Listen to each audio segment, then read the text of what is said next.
ABC Financial Services, where money is made easy.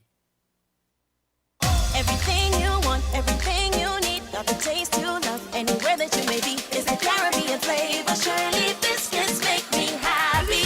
Shirley got it all about the flavor. Shirley never let me down. When I lime it at the beach on the town, Shirley biscuits always feel like home. Everything you want, everything you need, got the taste you love, anywhere that you may be, is the Caribbean flavor. Shirley biscuits make me happy. Shirley, the Caribbean's favorite biscuit. Decided what to eat yet, hon? Yep, almost. If only this was easy like when we switched to Flow.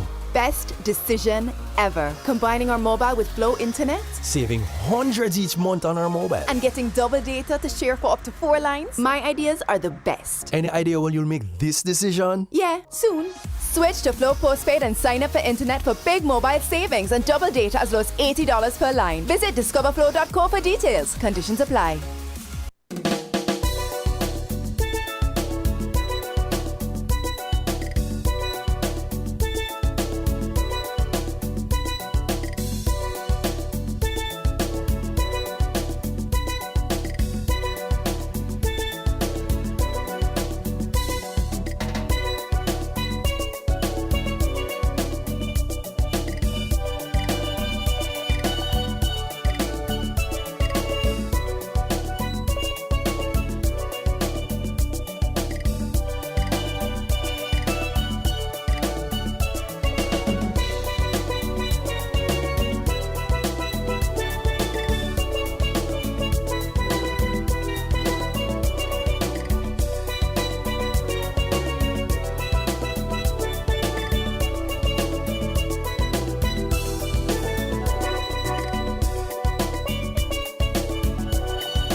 It's a beautiful morning here in St. Kitts and Nevis. It's Friday, March 18, 2022, and you're tuned into WINNFM 98.9 for another edition of Voices. I'm your host for today, Devon Cornelius.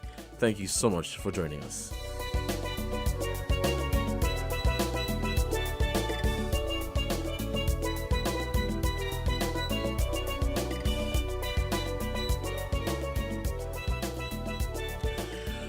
Good morning and welcome to Voices here on WINNFM 98.9. Thank you so much for joining us. I'm your host, Devon Cornelius. The phone lines will be opened shortly, but for those of you who are interested in calling in later, you can call us at 466-0989 and 762-0989. Those are the numbers to call into today's program. Of course, we have our WhatsApp number, which is 662-2204, and remember, we are live on Facebook at WINNMedia SKN, as well as YouTube and our Twitter page, as well as our Instagram page. So we are all over social media, and we're right here on 98.9. It is about 10 minutes past the hour. Let me apologize for the late start. We just had your view with Sandra, but this is now Voices. Thank you so much for joining us. So let me say good morning to all of you, and thank you so much for taking time out of your schedule to join me on today's edition of Voices. I'm looking forward to having a very fruitful discussion, a conversation with you today on today's program. Of course, I just want to give a shout out to our hard working frontline workers. I know for the most part, I think many people have forgotten about COVID with what's happening in Russia and Ukraine. The war is raging there, and so many people have forgotten about COVID, I think, based on what I've seen on social media.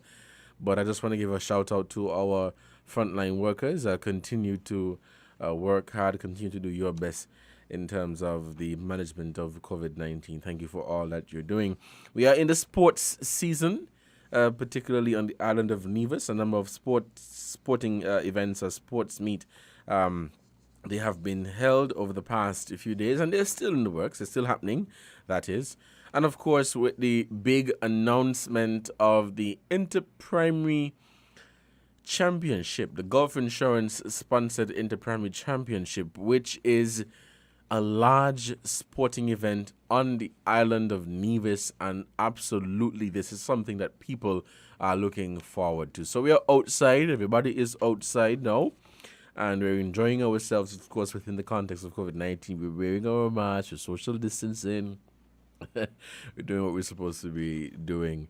But yes, I think surely, but slowly but surely, we will get back to normalcy. Now, I want to head into what I want to talk about today, and I want to engage you, the good listeners of Win FM 98.9. Your take on this matter, of course, I want to listen to you. This is Voices. I want to hear your voice on this particular matter, which has been in the news, in the headlines for some time. Many people have been talking about it. And it is not it is not a new issue or a new matter that we are hearing about for the first time. It is something that has been talked about time and time again. But it is perhaps relevant now based on what is going on. So it is the conversation of the CBI and the fair share, which continues to be an issue talked about here in St. Kitts and Nevis. And of course, it is an interesting conversation to have, especially what is seemingly going on right now within the construct of the Team Unity Coalition. And so it is a very interesting conversation for us to have. And of course, we want to hear from you, the good listeners of Win FM 98.9, your take on it, and what is the best way forward in terms of how we get out of this. I don't want to call it a hurdle, but it is important to listen to all the sides, to hear from people their take on this issue, which I would say is a delicate one. Many people are passionate about this issue of the fair share of CBI, but it is an interesting conversation. It is not just to have a conversation to say that Nevis deserves its fair share or Nevis does not deserve its fair share. That is just the surface of the conversation. But in terms of going into the belly and the depth, of the conversation, in terms of understanding what is the fair share or the equitable share, what is the arrangement, what does the Constitution say about the revenue allocation when you speak to clause 110 or 110. So, when we're having these conversations, it is very important. It is very important for us to, have as part of our conversation the information to back it up. Of course, we are on we've heard it talk about the Charlestown Accord and what was signed back then and what was the agreement signed by the partners in Team Unity, which is PAM, PLP, CCM, and where they're saying that this is something that we should be guided by, that we should follow, because it is something that we signed, it is something that we agreed to then. But the conversation is very important, I believe, and of course, I want to hear from you, your take on it. Now, there was a press conference on Wednesday, March 16, by the Prime Minister, where he addressed the issue, because the Premier of Nevis, he continues, to argue that Nevis deserves its fair share of revenue from the CBI proceeds, the CBI program. He believes that while Nevis is getting revenue from the CBI, he believes that Nevis deserves more. And of course, many of you would know that this is not a new issue. This is not the first time that the Premier has spoken about it, and so the Prime Minister on Wednesday addressed the what he said he heard in the public, and perhaps gave us an indication as to what has been happening in terms of meetings he said he held with the former Premier Vance Amory and Nevis's current Premier, the Honorable Mark Brantley. And so these discussions, according to Prime Minister Harris, have been held, and this is that was his position on it in terms of what has been going on. For those of you who missed what the Prime Minister said, I'm going to get the clip for you, and then after that we'll continue the conversation right here on Win FM 98.9. It is 17 minutes past the hour of 11. We'll play this clip from the Prime Minister, and then we will jump right into the conversation. So let's take this break to give a shout out to our sponsors, and when we come back, we'll head right into the discussion. Let's take this break, and we will be right back. We're different. We're 98.9. 98.9. Win FM.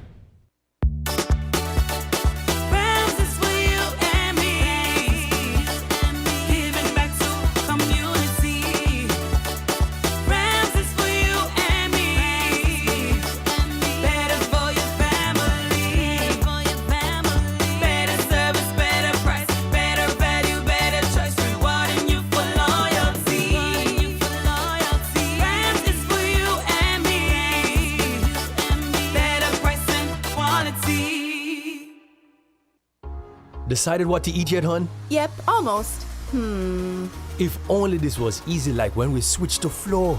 Best decision ever. Combining our mobile with Flow Internet Saving hundreds each month on our mobile. and getting double data to share for up to 4 lines. My ideas are the best. Any idea when you'll make this decision? Yeah, soon. Switch to Flow Postpaid and sign up for internet for big mobile savings and double data as low as $80 per line. Visit discoverflow.co for details. Conditions apply.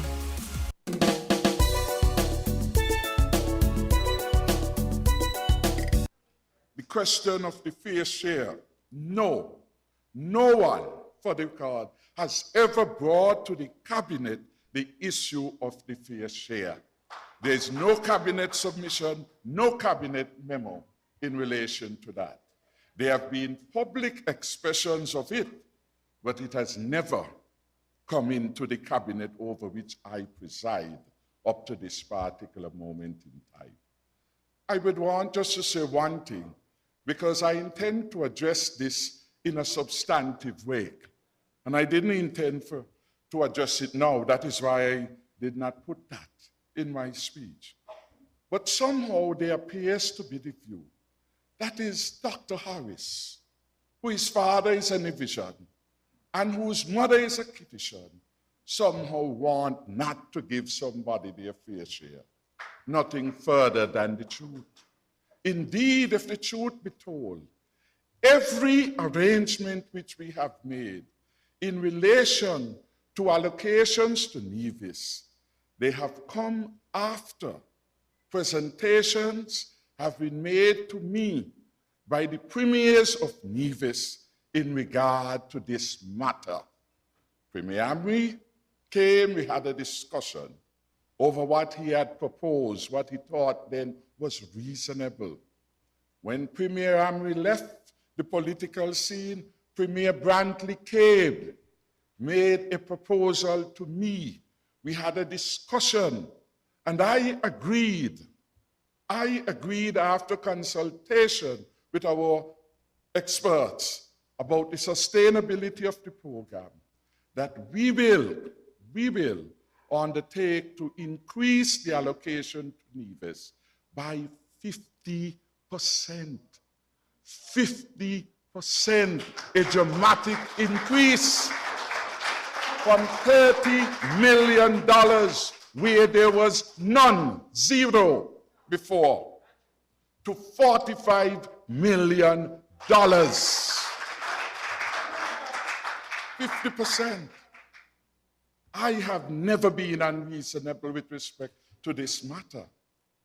I have a federal responsibility, and I have the laws of the land to help guide me and the technical advice to guide me. those arrangements have always stood and have never been interfered with. But it's only part of the story. Because if the full story being told every year, beyond what had been agreed, proposed by the premiers of Nevis, and accepted by me through discussion, we have always given Nevis more.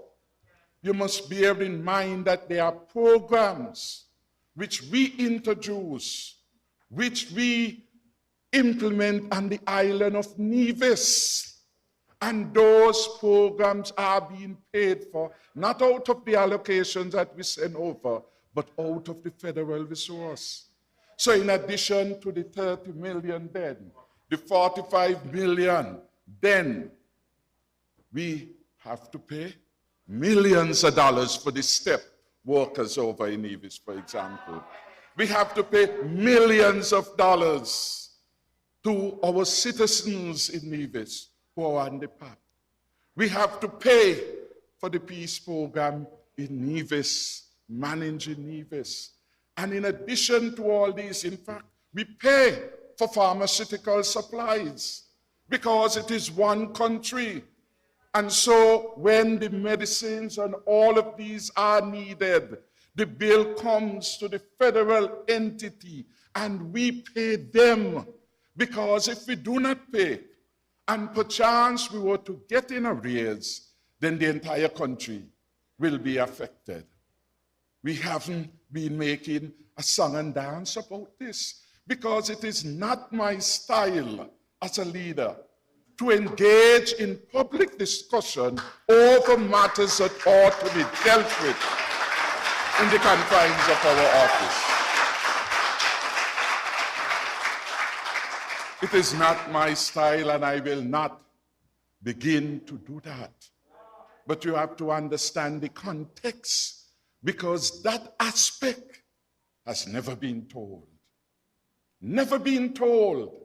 And it has never been told, and the result of it is to create a perception that somebody is being unreasonable or somebody is being unfair. Not me at all. I have always listened.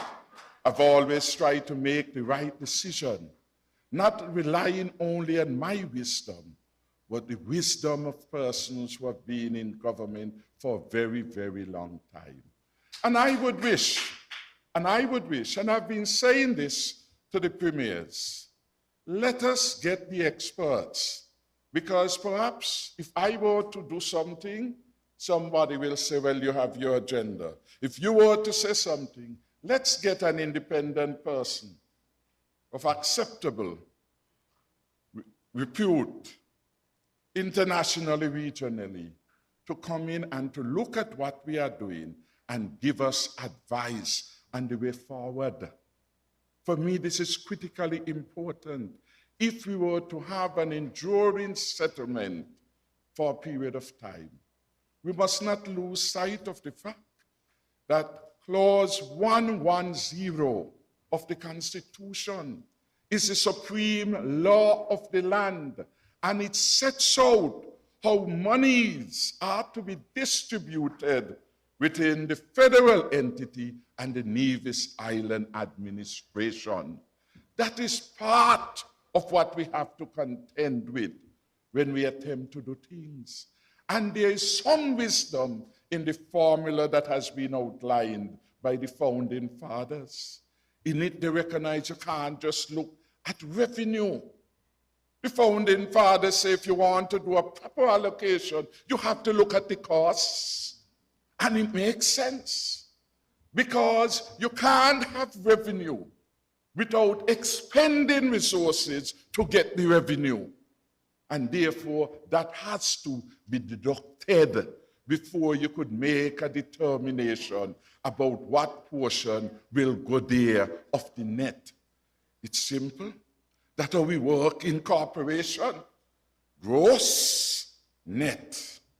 Gross, revenues, cost of sales. So you can't just come and look at the revenue. because sometimes you have to spend a lot.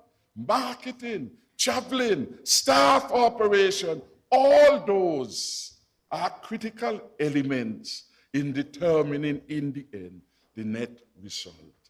That is what is important. It's a critical point to understand. So I don't want to get in the conversation that somebody say, well, give me a percentage of this revenue. What about the cost? And if it is a sustainable way, because let's just imagine one day that revenue doesn't exist anymore. What is it then? Is that there will be nothing? Is that there will be nothing? But beyond that, going back to section 110, it says that we also, in making determinations about what ought to go to St. Kitts and Nevis from the net, take into consideration that there are certain expenses which falls under the federal umbrella, and they have to be prorated in some way. So, for example, the fire services, the police force, somebody has to pay for them. The federal government has to pay for them.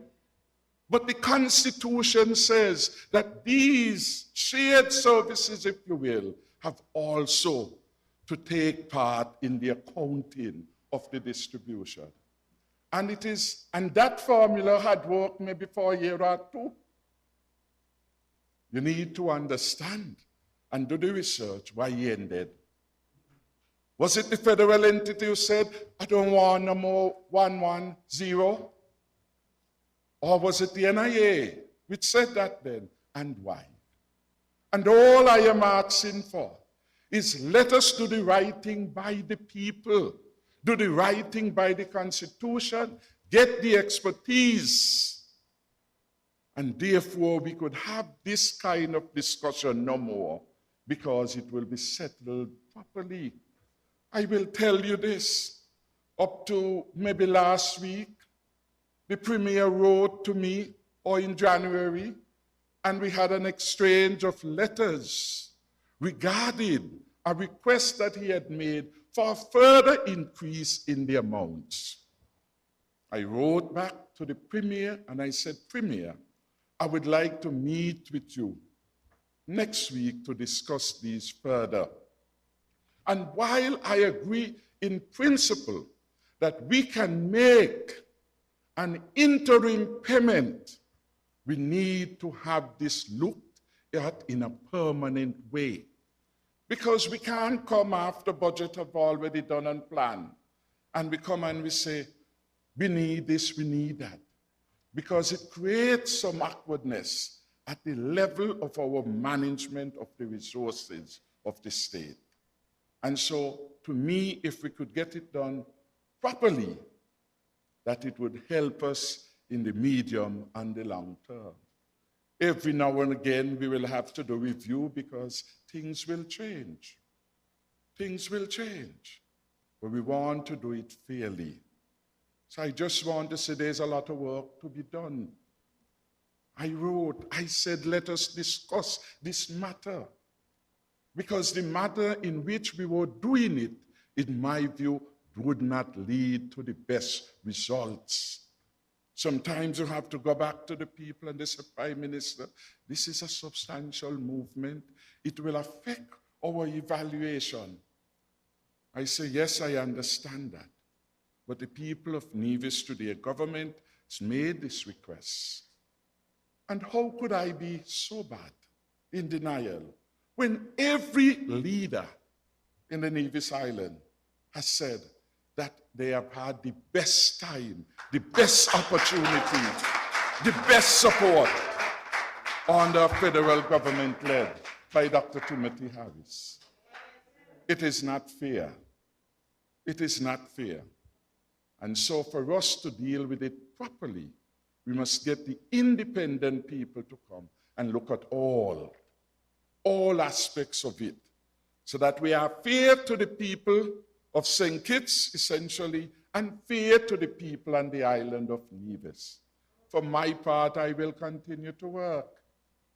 The Premier made a request to increase the budgetary support from $45 million to $66 million. And that request came after we had closed our budget. And I am not indifferent to his request. I am not. But I said we need to have a discussion to put it in a long term, a more sustainable basis, so that we could be effective in planning, because we do not know for certainty how the life and the turnout of the program will be from year to year. So 1 year you could look very good, as we did last year. We knocked board, thank God for that. And we're prepared to do some consideration. But what we just heard, we just had to ban Russians, which was the perhaps second or third important market for our program. We just, as a result, no wrongdoing in St. Kitts, no wrongdoing in Nevis. The outcome of the Russian invasion in Ukraine, and the international community says, do no business with these people who are sanctioned. Found the sound 98.9 FM. Decided what to eat yet, hon? Yep, almost. If only this was easy like when we switched to Flow. Best decision ever. Combining our mobile with Flow Internet Saving hundreds each month on our mobile. and getting double data to share for up to 4 lines. My ideas are the best. Any idea when you'll make this decision? Yeah, soon. Switch to Flow Postpaid and sign up for internet for big mobile savings and double data as low as $80 per line. Visit discoverflow.co for details. Conditions apply. Everybody loves a farmer, and so does the TDC Home and Building Depots. For the entire month of March, get 20% in savings on all agro products. Then, on the 26th of March, join us for the Farmers Market, where you can get your fresh produce direct from the farm to your table in both locations from 9 a.m. to 1 p.m. TDC Home and Building Depots, supporting communities, supporting farmers. Terms and conditions apply. See stores for details.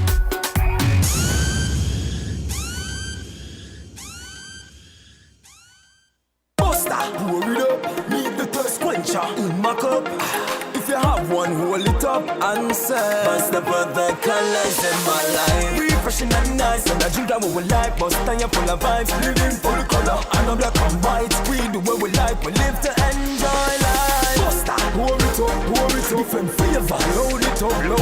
If you have one, hold it up and say, Bust the brother colors in my life.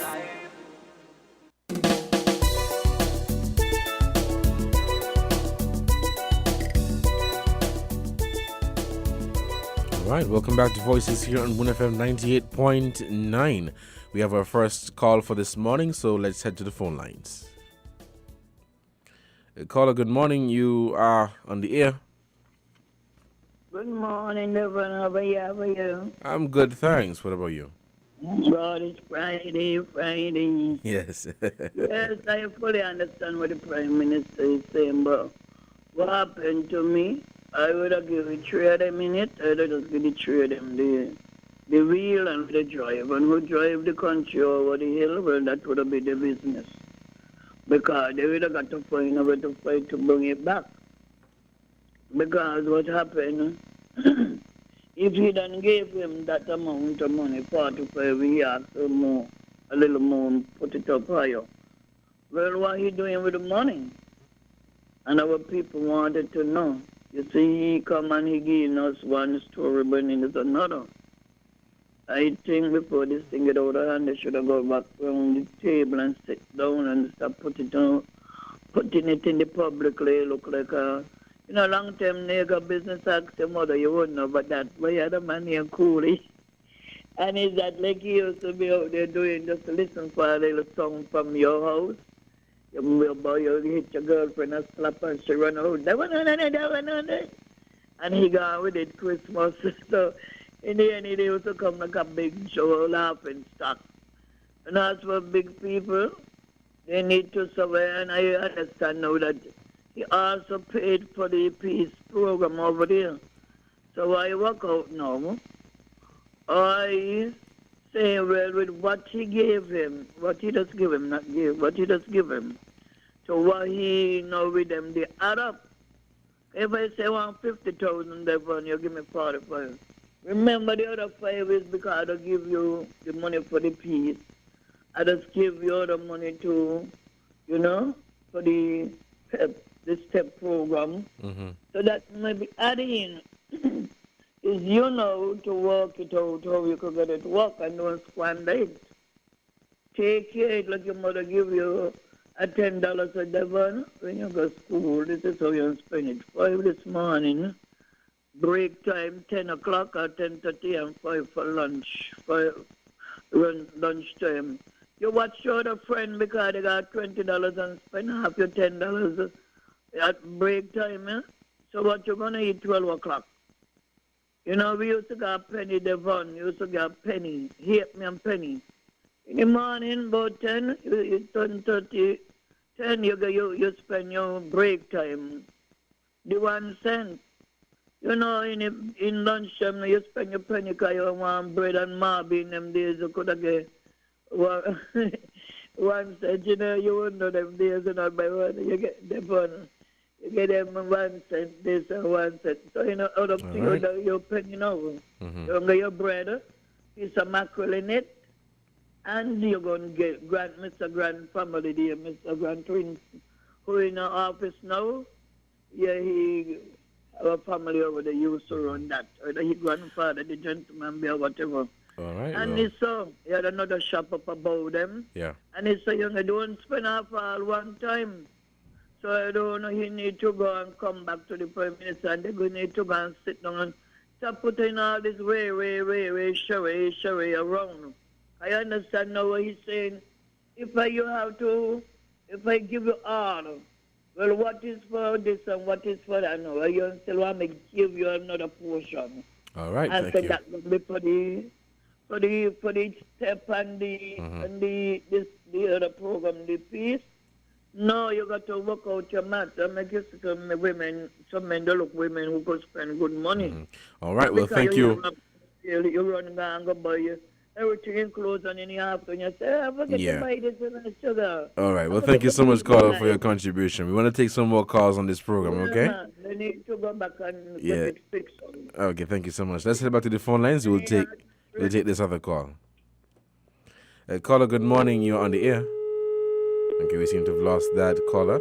Please call us back at 4660989 and 7620989. We're taking your calls here on Voices on WINNFM 98.9. It is about 40 minutes too. 40 minutes, after 11 o'clock. So we have about 20 minutes left before we break for the headline news. Let's head back to the phone lines. Caller, good morning. You're on the air. Good morning, Mr. Cornelius. Good morning. How are you doing today? I'm good, and how are you? Not bad at all. Giving thanks for life. Okay. Thank God for that. I was listening to the lady, I think she from NRP this morning, and I think I hear say that the children them in school had to pay for their school lunch. I didn't get to listen, so I'm not sure if I heard that. I'm not sure. Well, I stand to be incorrect. I don't know if it's public school or government school, but if it's government school, I don't know the reason why. I think, now that you said that, yes, well, the school meals program is different in Nevis. I think it's $25 per week or $100 a month. Why? This is government school, I'm not so sure. why children have to, and then the premier talking go fair share, and he looking out for the people in money. If it's a fair share, you need to give the children them the fair share too. Some of them parents can't afford it. Some think it, I don't think they have to pay.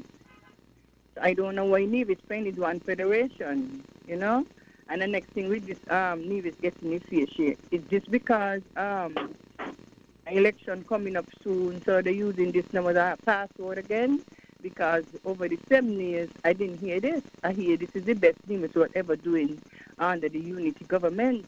So I don't know if this is a password now to get the people them hype up and thing and go back and vote for you. the lady also went and said why he had to come saying it on a PAM platform and raise the issue. He should have tried to the Nevis people.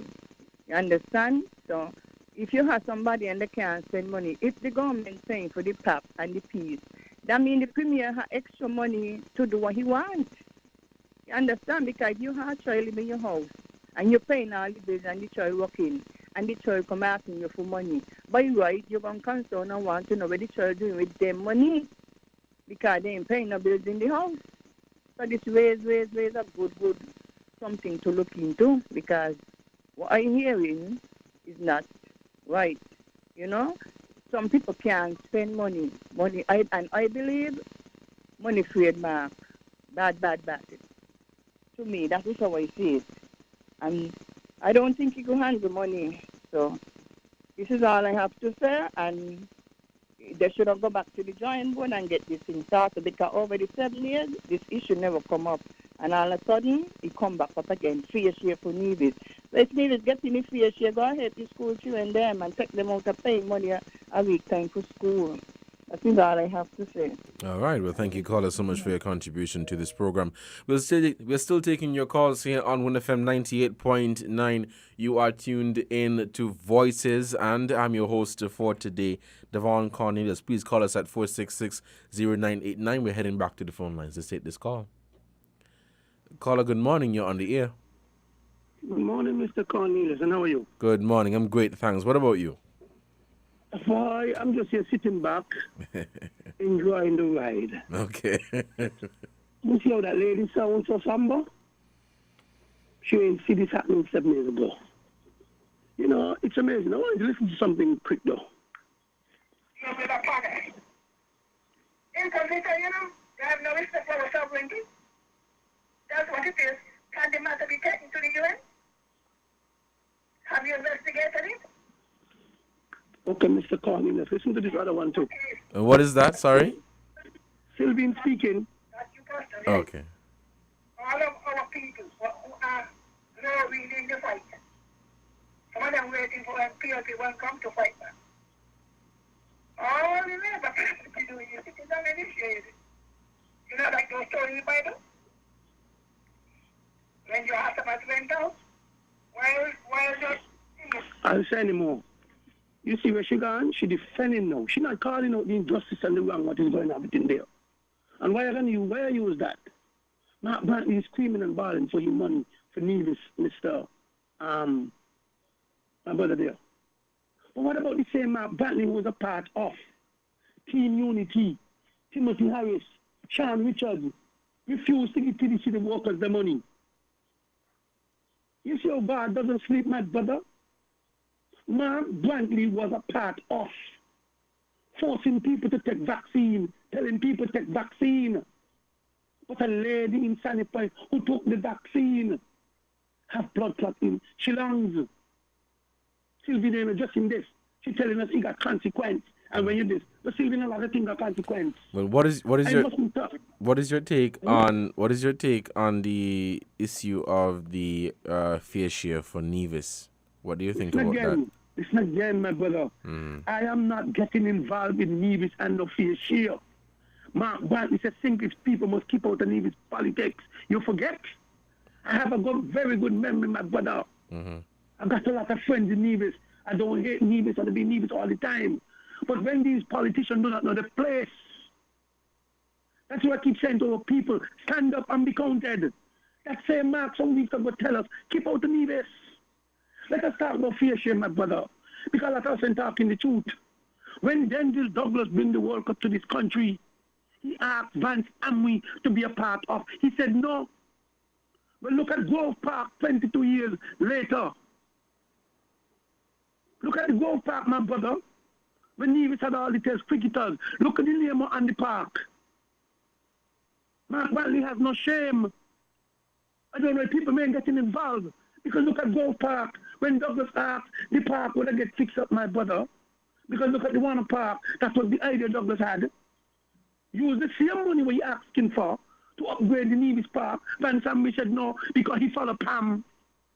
They said they don't want to be a part of. And they were laughing, kak. We forget. When Douglas want to put an office in Nevis, who won him? Who won him down? We forget. Let us be fair, my brother. The politicians must stop being so dishonest. And some of Nevis people know this. But they're not talking the truth.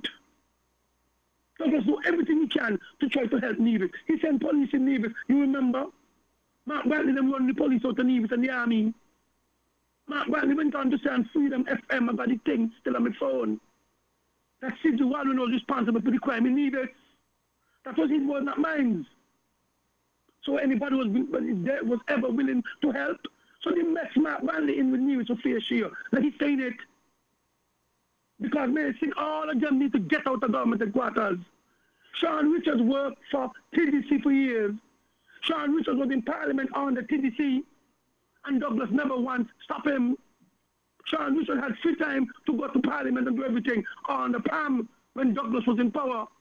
So why Sean now, who has people in the constituency who does not get them money, is not standing up for them? The lady who I tell you with the blood clot, she lives in Sean constituency, my brother. All right, Will. So let's be real and fair. These are the facts. I could only come and talk the truth. I might sound annoying, as some people might think, but these are the facts. Nobody could drag me across the court for talking the facts. So when Mark talking about fair share, just like how people say, oh, you're going over the same thing, Mark been talking that since in Douglas. He come back again. So it's not the same thing he's saying. Well, Mark, you want your money for Nevis? Think it's TDC workers and all US workers was fired over the vaccine. Need their money too. God does not sleep. All of them need to get out of government headquarters. They're not representing the people. They're representing themselves and their pocket. You have a lovely day. All right. Thank you, caller, for your contribution to this program. We're still taking your calls here on 1FM 98.9. The phone lines are open, and we want to hear from you your take on this current situation where they were speaking of where the Premier is speaking of the fair share for the island of Nevis. Let's head back to the phone lines and we'll take this call. Caller, good morning. You're on the air. Yeah, good morning, Devon. Good morning. Good morning. How you doing today? Oh, not too bad. I just come from the hills, just turning up for the animals, them, you know. All right.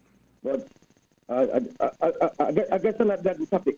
The topic on about the fair share. Yeah, the fair share. Term limits. Mm-hmm. Well, specifically the fair share. I believe this fair share thing only come up because of the performance of the Prime Minister, how he's performing in the country and doing well for the people of the country. That's why this fair thing come up. Because the people them saying that the performance so good, he deserves a third term. The Prime Minister never come out and say he going for a third term.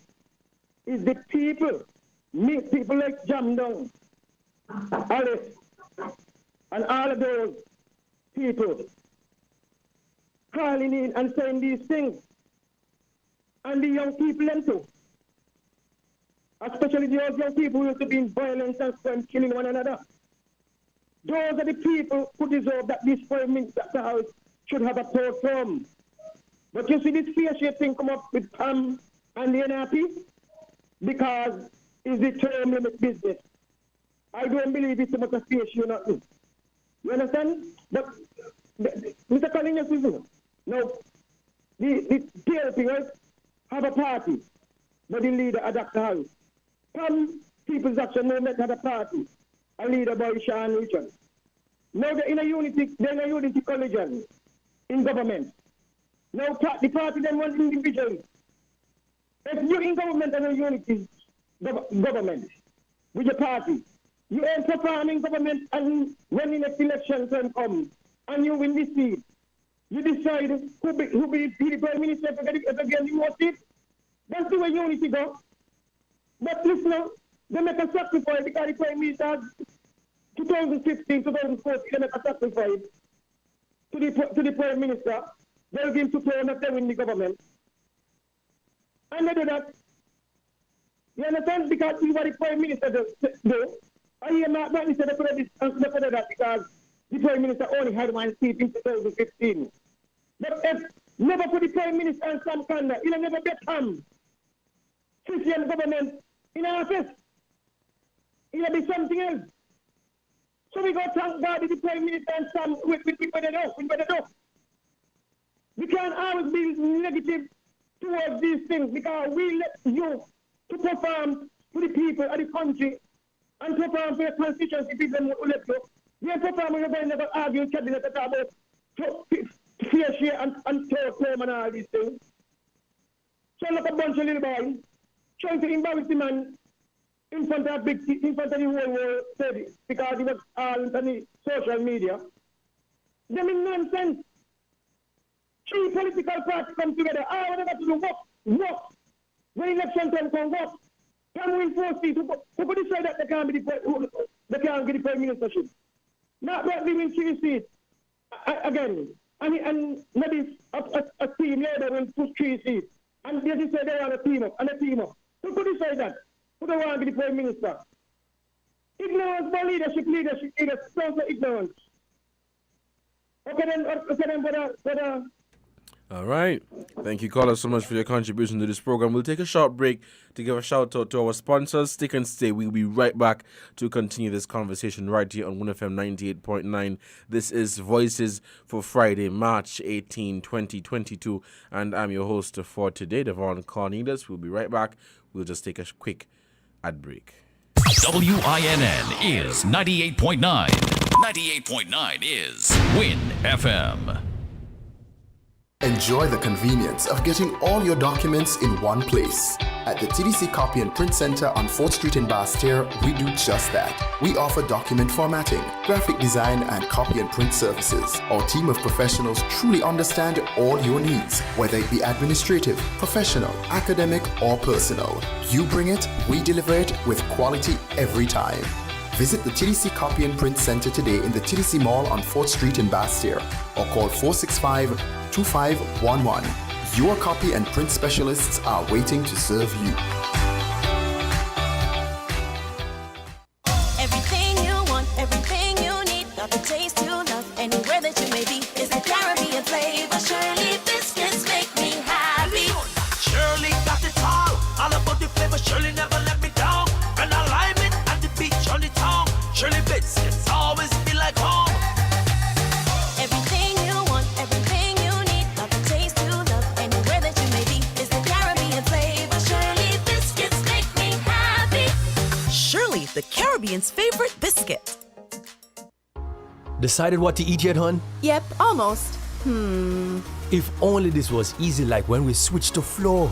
Best decision ever. Combining our mobile with Flow Internet Saving hundreds each month on our mobile. and getting double data to share for up to 4 lines. My ideas are the best. Any idea when you'll make this decision? Yeah, soon. Switch to Flow Postpaid and sign up for internet for big mobile savings and double data as low as $80 per line. Visit discoverflow.co for details. Conditions apply.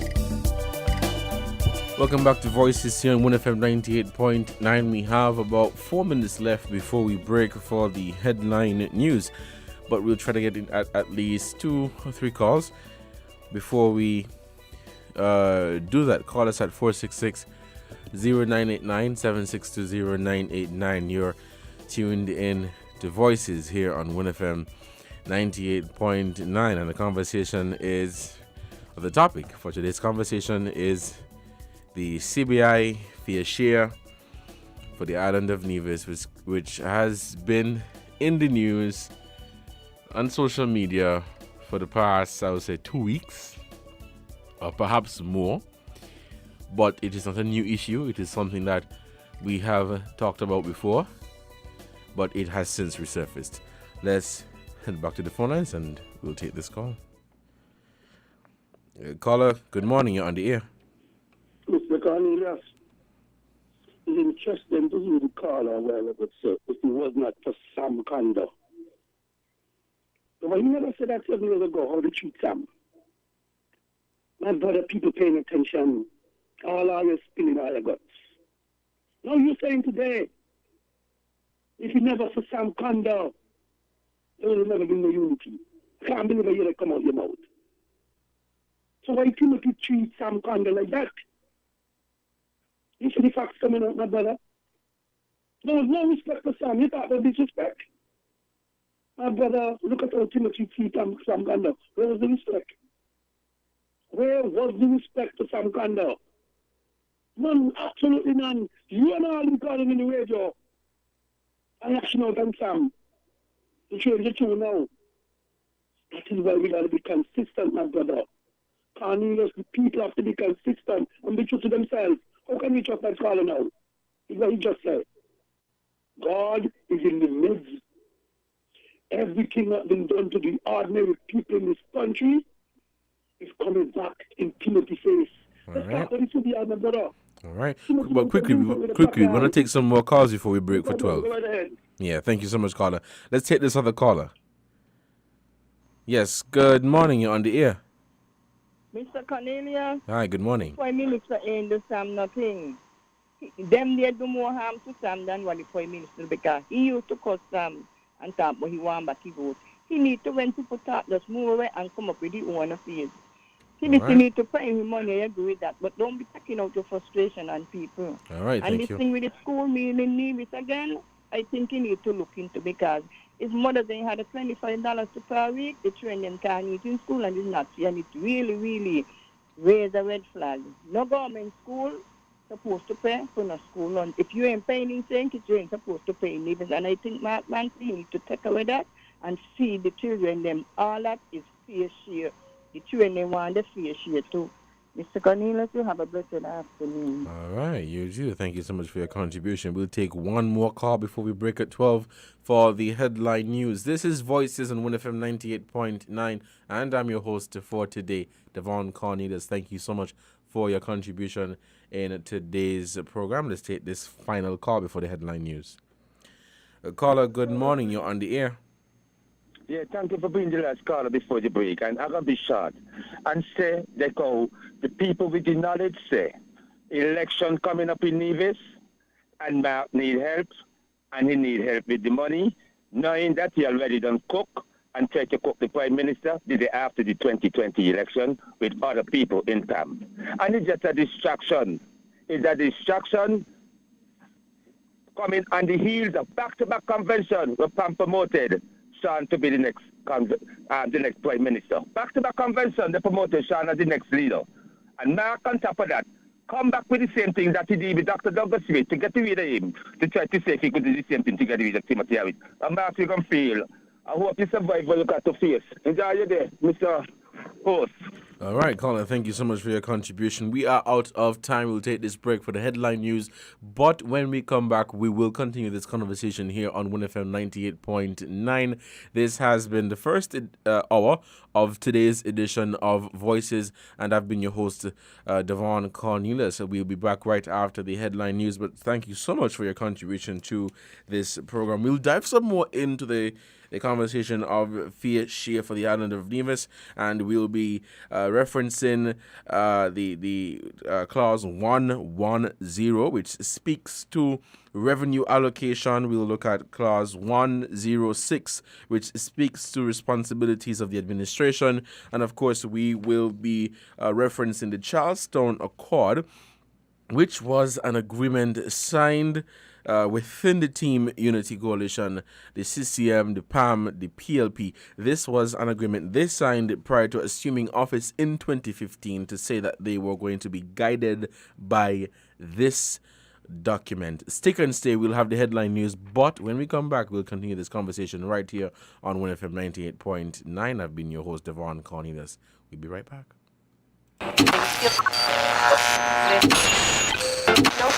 You found the sound. 98.9. Win FM.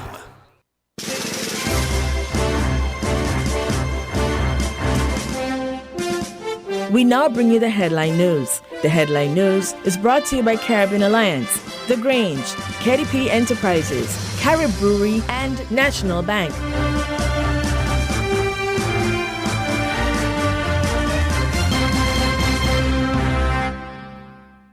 Protect your lifestyle with Caribbean Alliance Insurance. Till you walk with a local reputation and service for second to none. Securing you is our mission. People that you can trust, your business, property, we got you covered. Motor or personal, whatever it is, we got you covered. 130 years in this business, we've got you covered. For all your insurance needs, visit or call us at 465-2631 or 469-5303. Delia Walwyn, people you can trust. Did you know that National Bank offers very favorable terms and low interest rate to switch your home mortgage? Our in-house legal department will process your mortgage in a jiffy and free of cost. Switch your home mortgage now and get a peace of mind knowing that we are here for you. National Bank, always here. Shipping your cargo shouldn't be a hassle. It can be as easy as a single call to Amerijet International, your worldwide cargo transportation solution. We provide all the services you need to ship your goods anywhere in the world, whether your shipment is fresh, frozen, large or small, alive or hazardous. You can count on Amerijet to deliver it safe and sound. Amerijet International, by land, sea or air, we get it there. For more information, visit us online at www.amerijet.com or call us at KDP Enterprises at 466-9595. Did you know that the Grange Healthcare Facility is the first purpose-built, non-governmental healthcare organization on St. Kitts? It's situated at Otley's, 7 miles east of Basseterre in beautifully landscaped surroundings. The Grange has a team of highly trained professionals and provides care that's rated as being comparable with UK and North American standards. The Grange offers varied accommodations to suit your individual needs, and our all-inclusive packages make the cost of care per hour the most competitive on the island. Services include convalescent care for all ages, daycare facilities for older adults, rehabilitation services, and training and continuing education for healthcare providers. For more information, call 466-5525 or 465-8020. Fax 466-8221 or email thegrangehealth@gmail.com or visit our website at www.grangehealthcarefacility.com. Maybe it's the way the brilliant gold liquid reflects our sunshine, or how the bright blue of its label mirrors the clear Caribbean skies overhead. Maybe it's the fresh, crisp taste of this beastly cold beer on a scorching hot day. Maybe it's even the way it brings us all together. But one thing is for sure, Carib is very much a part of who we are wherever we're from in the Caribbean. Carib, it's the way we play. Drink responsibly. That was the WINNFM Headline News. The Headline News is brought to you by Caribbean Alliance, The Grange, KDP Enterprises, Carib Brewery, and National Bank.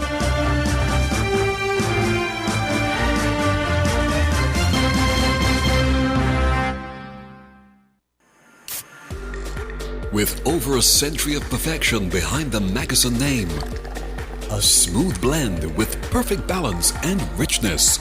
It's no wonder Mackeson Triple Stout has a legacy of perfection. Enjoyed the world over. Introducing our new look with the same great taste. Mackeson. All hail the king. Please drink responsibly. With the WIN Headline News, I am Kevon Brown. And I am Yolanda Weeks. Making the headlines, Ministry of Sustainable Development launches 2021 Population and Housing Census. New technology being deployed to improve efficiency and accuracy. The People's Labour Party prepares for 6th Annual National Convention. Citizenship by investment programs under fire from the United States and the European Union. Dozens of protesters who joined a nationwide revolt against communist rule in Cuba in July last year have been jailed for up to 30 years. Internationally, the President of China and the United States are due to hold their first direct talks since November of last year. Friday's phone call follows growing U.S. concern over China's ties with Russia. Now, the details.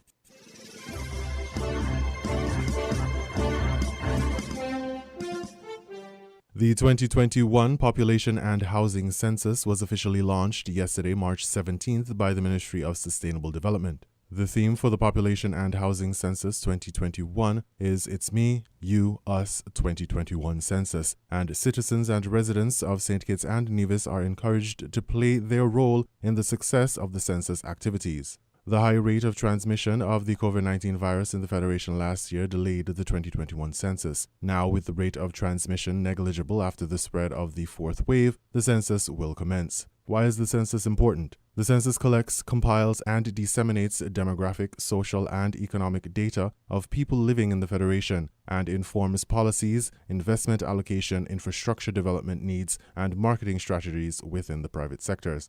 Regionally and internationally, organizations on the outside can determine interest in investments, the viability of St. Kitts and Nevis as a market, and more. Enumerators from the Department of Statistics will begin field activities from April 2nd throughout the Federation to carry out surveys for the census using electronic devices to improve efficiency while in the field. Carlton Phipps, Director of Statistics, said that electronic tablets would be employed for the first time during the statistics collection exercise. The last census was conducted in 2011, with St. Kitts and Nevis having a population of 47,000. Permanent Secretary within the Ministry of Sustainable Development, Mrs. Elrita Simpson Brown, said that the data is outdated and could negatively impact meaningful policies, planning, and decision-making. For these reasons, the Population and Housing Census is a very important source of information, as the statistics gathered is essential for the proper strategic planning in areas such as housing, education, et al., and for the sustainable growth and development of our economy.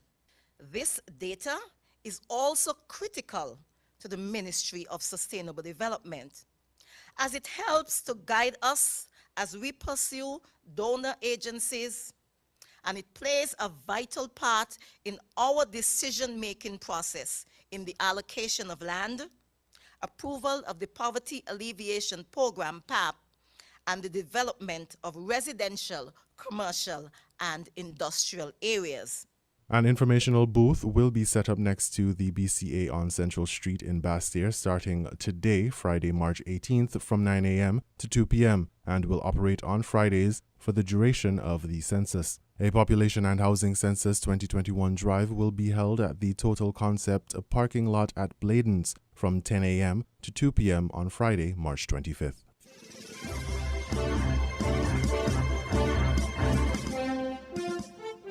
The People's Labour Party is gearing up for yet another party convention this month, with the hosting of several activities. Prime Minister of St. Kitts and Nevis and political leader of the People's Labour Party, Dr. Timothy Harris, will chair the 6th annual national convention under the theme Delivering for the People. Today is the start of lots of celebrations throughout this coming week. And I look forward, definitely looking forward, to welcoming all of you to the beautiful West Bastyr constituency number 3 for PLP's Convention 2022. On Friday, March 25, the PLP Youths will host a youth concert at 7 p.m. at the Newtown football field. Byron Nisbet promised an impressive and well-planned show by the party's youth. I know our PLP youths have something very special in store. I've been listening to all of their planning activities, and I for sure am looking forward to that event as well. As you know, PLP, many persons as well say, we have a good mix. And there's quite a number of persons, young persons in particular, who are part of the People's Labour Party. And so this event on the 25th is just for you. But we want to make sure you get home on time so that you're well rested to come with us on Saturday at the Patsy Allers playing field for convention. So don't work up yourself too much on the 25th, because all of you must be present under the big orange tent on the 26th at the Patsy Allers playfield. WINNFM also spoke to Mr. Craig Tuckett, Director of Communications for the People's Labour Party on Friday morning, March 18, who provided further details about the youth concert. Is going to have a lineup of all local artists.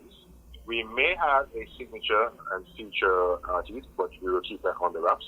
The lineup will be announced later on as we get closer to the event, and we endeavor to also give important information to the young people when they come out to this event. Wear something orange and you will see a great, great event. Tuckett added that all are encouraged to attend. Whether you're young, not so young, and especially if you are supporting of our young people and their talents, I think it's a great opportunity for you to come out and enjoy this event. So a lot of prizes to be won as well, and you never know, you might leave with something good. The PLP Convention Schedule 2022 is as follows: Health Walk, March 19, Bellevue to Otleys at 6 a.m. Sunday Church Service, March 20, Rivers of Living Waters Christian Center at 9 a.m. House to House Mass Community Outreach, March 20 to 23 in all constituencies. PLP Youth Concert, March 25 at the Newtown Football Field at 7 p.m. And the convention on March 26 at the Patsy Allers Playing Field at 4 p.m.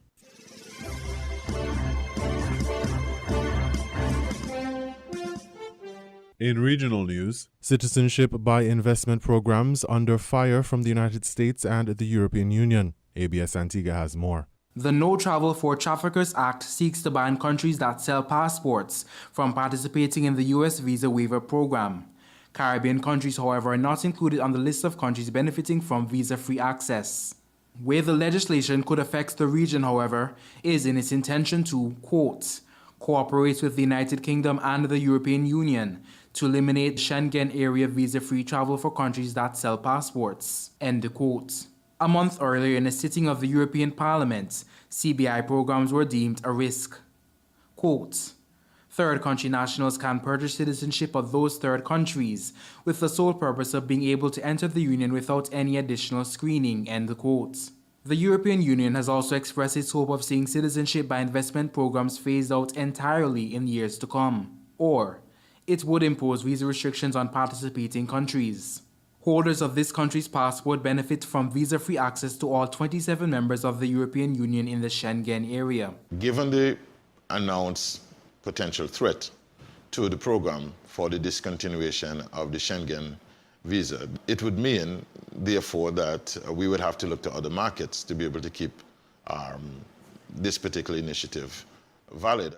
For Antigua and Barbuda's Citizenship by Investment Program, Information Minister the Honorable Melford Nicholas says the government is discussing the idea of broadening its offerings. We believe that there's an opportunity for us to recalibrate and to offer another package of services that will appeal to other people from other jurisdictions who may not be able to carry dual citizenship, but they may look favorably at a residency program. Cabinet has agreed to amend the law to rename the Citizenship by Investment Program to the Residency and Citizenship by Investment Program. Minister Nicholas shares who the country intends to attract with the residency components. Could be professionals working in other jurisdictions who can provide virtual services, who may wish to contemplate working in an environment that is more leisurely or perhaps maybe more attractive to their own health. We are hoping to offer a number of other features in our own particular markets. Health services are one of those. Leisure health services are one of those that we are hoping to do. Cabinet, in its meeting Wednesday, also agreed to propose the creation of a CIP regulatory commission among Caribbean countries marketing their citizenship as a response to increasing threats to CIP programs. The OECS Assembly meets in Antigua on Friday, which provides an opportunity for this country's delegation to propose the commission. Rakib Aparicio reporting for ABS News.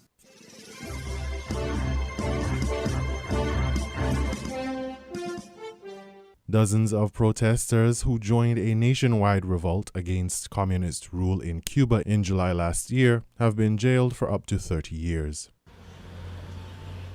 19-year-old Orlando Carvajal Cabrera has just been sentenced to prison for 20 years, longer than he's been alive. It's what you get for defying Cuba's one-party state, says his distraught mother.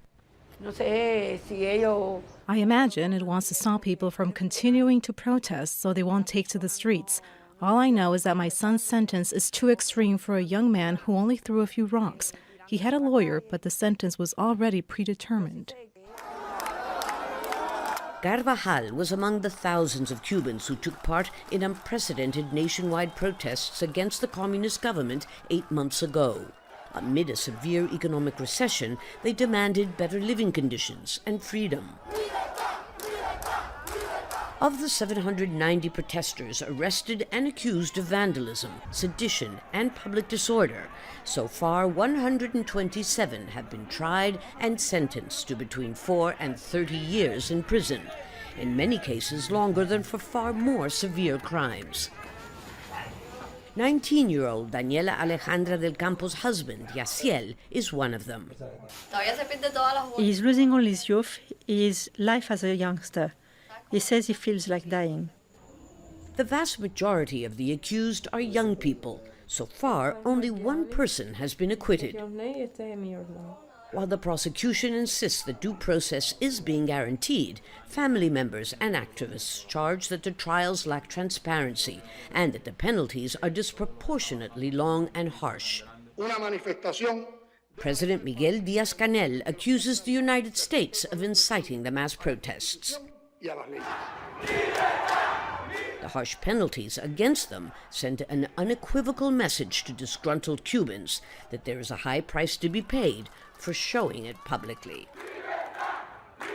Lucia Newman, Al Jazeera.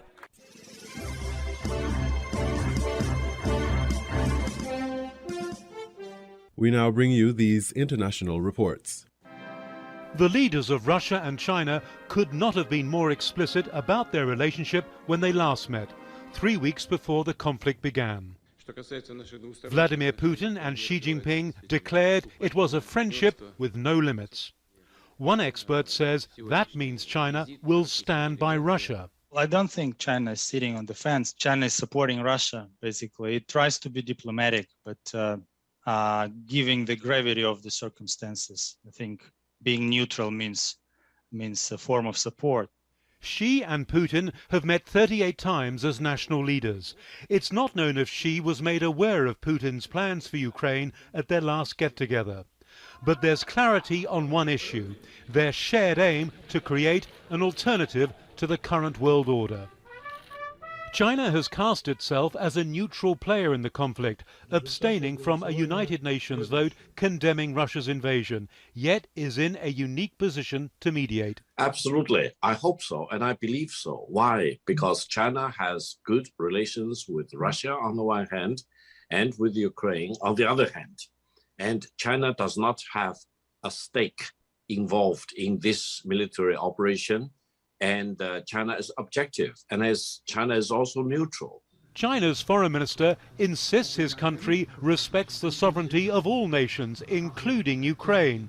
But the legitimate security concerns of all countries must also be respected, including Russia's.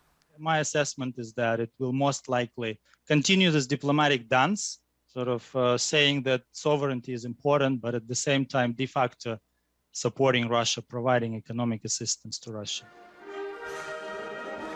This is a complicated crisis for China.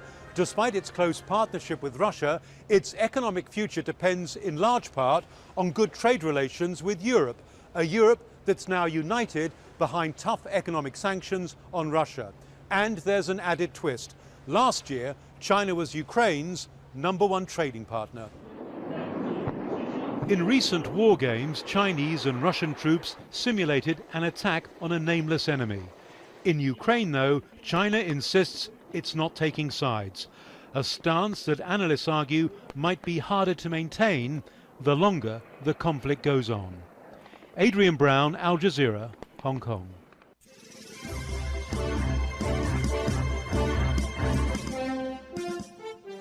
There have been a series of explosions near the city of Lviv in the west of Ukraine. The country's most westerly major city has so far been seen as a place of sanctuary for many people fleeing Russian attacks further east. Well, earlier on today, a large plume of smoke was seen in the area of the international airport, around 6 kilometres from the city centre. Well, this is Andrei Sadovi. He's the mayor of Lviv, and he says a nearby aircraft repair facility was hit rather than the airport itself. So far, no casualties have been reported. These latest attacks come as the Russian president, Vladimir Putin, has laid out his demands in exchange for what he describes as a peace deal with Ukraine. The Kremlin-backed broadcaster, meanwhile, RT, has had its licence to broadcast here in the UK revoked. And in the last few minutes, the Polish Border Guard Agency has announced that more than 2 million people have now crossed into Poland from Ukraine since the war began. Our first report today from our correspondent Hal Griffith. Lost in grief and the grim reality of war, the people of Ukraine have endured over 3 weeks of brutal bombardment and indiscriminate deaths. Latest images show the western city of Lviv being targeted this morning, with smoke rising from an aircraft repair plant. And in a northern suburb of Kyiv, more buildings reduced to ruins by Russian airstrikes. There are no reported casualties so far. While the aerial offensive is devastating, Russia's progress on the ground seems to be stalling. According to the latest intelligence from the UK Ministry of Defence, counterattacks by Ukraine soldiers means Russia can't get supplies to its forward lines. That may be why Russia has been prepared to set out its terms for peace, demanding that Ukraine be a neutral country that would not join NATO. But it's assumed Moscow also wants eastern parts of Ukraine to be under its control, and for Crimea to formally become part of Russia. These are concessions President Zelensky may find hard to make. He is prepared to meet President Putin face to face, but won't say what his terms will be. In his now daily address, he said it wasn't time to reveal the tactics for negotiating peace, sovereignty and the integrity of the state. For now, it was better to work in silence. Ukraine has had to draw on every possible reserve. Untrained teenagers fighting alongside veterans. Sergei Statovsky retired from professional tennis to take up arms for his nation. Even if I will be capable of shooting, killing someone is marking you on your life. So I don't believe that any of the Ukrainians are willingly doing it, but we don't have any choice. If we don't stand up, we don't have a country to defend. We don't have a country to live in. There are some who have to flee. Around 30,000 people have been able to leave Mariupol in the south, leaving behind a siege city where 90% of buildings have been damaged and destroyed. And in Odessa, they fear they may be next. Families are being torn apart as they prepare for the unknown weeks, maybe months ahead. Howell Griffith, BBC News.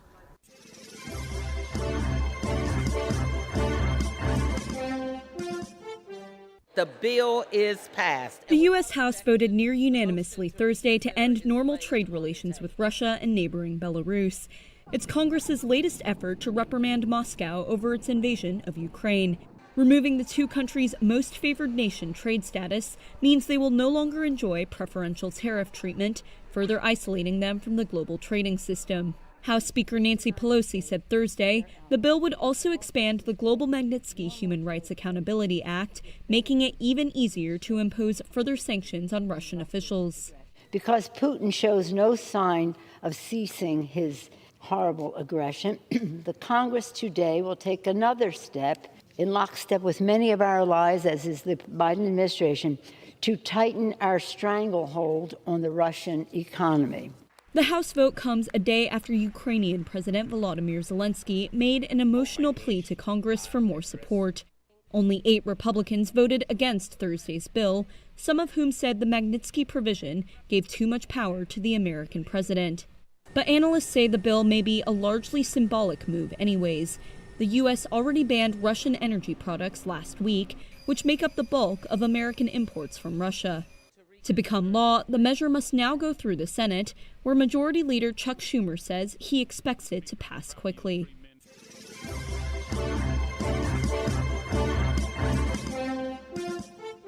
You were listening to the WINNFM Headline News on 98.9. Our top stories were: Ministry of Sustainable Development launches 2021 Population and Housing Census. New technology being deployed to improve efficiency and accuracy. The People's Labour Party prepares for 6th Annual National Convention. Citizenship by investment programs under fire from the United States and the European Union. Dozens of protesters who joined a nationwide revolt against communist rule in Cuba in July last year have been jailed for up to 30 years. Internationally, the President of China and the United States are due to hold their first direct talks since November of last year. Friday's phone call follows growing U.S. concern over China's ties with Russia. Thank you for listening. That was the WINNFM Headline News. The Headline News is brought to you by Caribbean Alliance, The Grange, KDP Enterprises, Carib Brewery, and National Bank.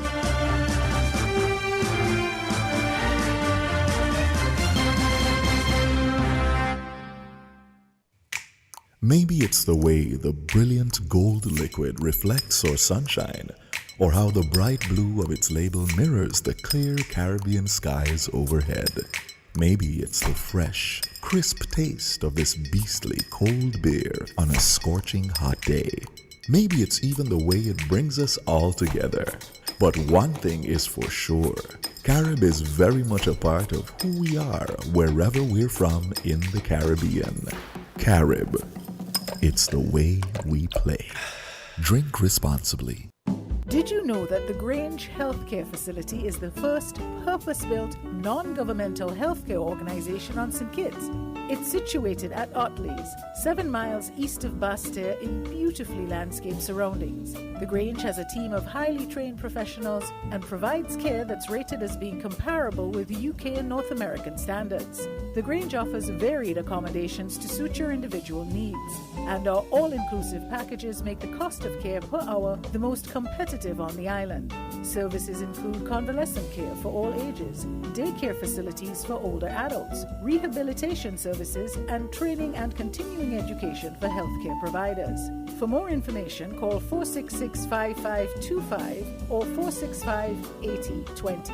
Fax 466-8221 or email thegrangehealth@gmail.com or visit our website at www.grangehealthcarefacility.com.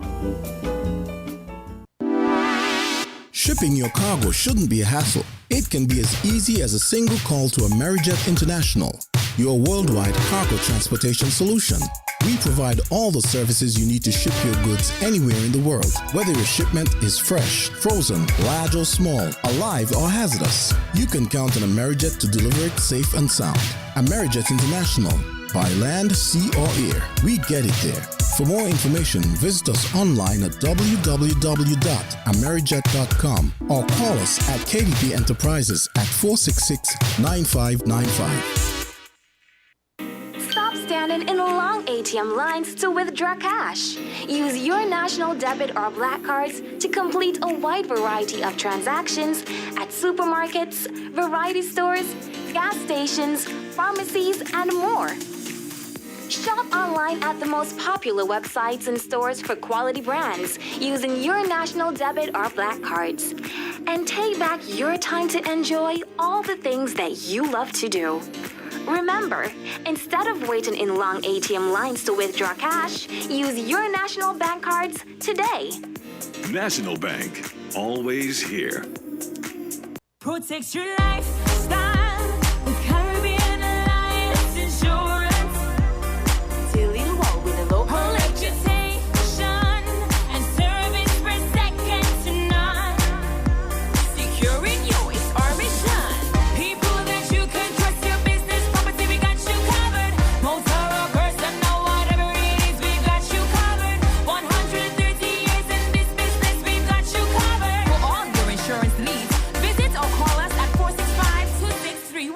or 469-5303. Delia Walwyn, people you can trust. We're different. We're 98.9. 98.9. Win FM.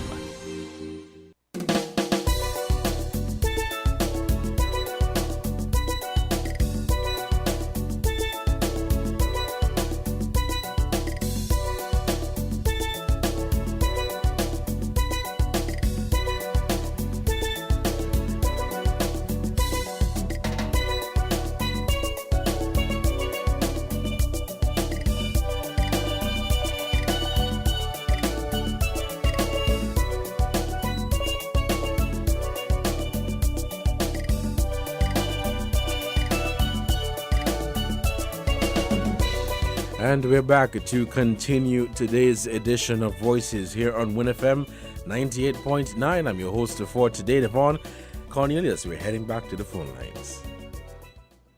Okay, we lost that call. Let's head to this one.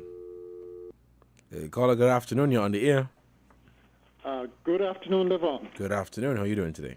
I'm good. It's kind of disingenuous of the Prime Minister to point to costs to the CBI for the cost to operate the CBI without not telling us what those costs are. I would imagine that these costs don't even come to $10 million a year. Okay? So I think, as a matter of fact, the costs like the due diligence and passport, the cost of issuing passports, those are fees that are paid for by the applicants. At the PAM convention, the speaker spoke of dishonesty and greed and left no doubt in the audience's mind as to who was being dishonest and who was being greedy. What would you say about the Prime Minister conveniently referring to Clause 110, that is the revenue sharing clause in the Constitution? I mean, even before the 2015 federal elections, the federal government paid for certain federal services such as police and fire and the pharmaceuticals, the laptop program that they abandoned, those things, right? If the government was more open, we would be able to tell the cost of these services straight off the bat, okay?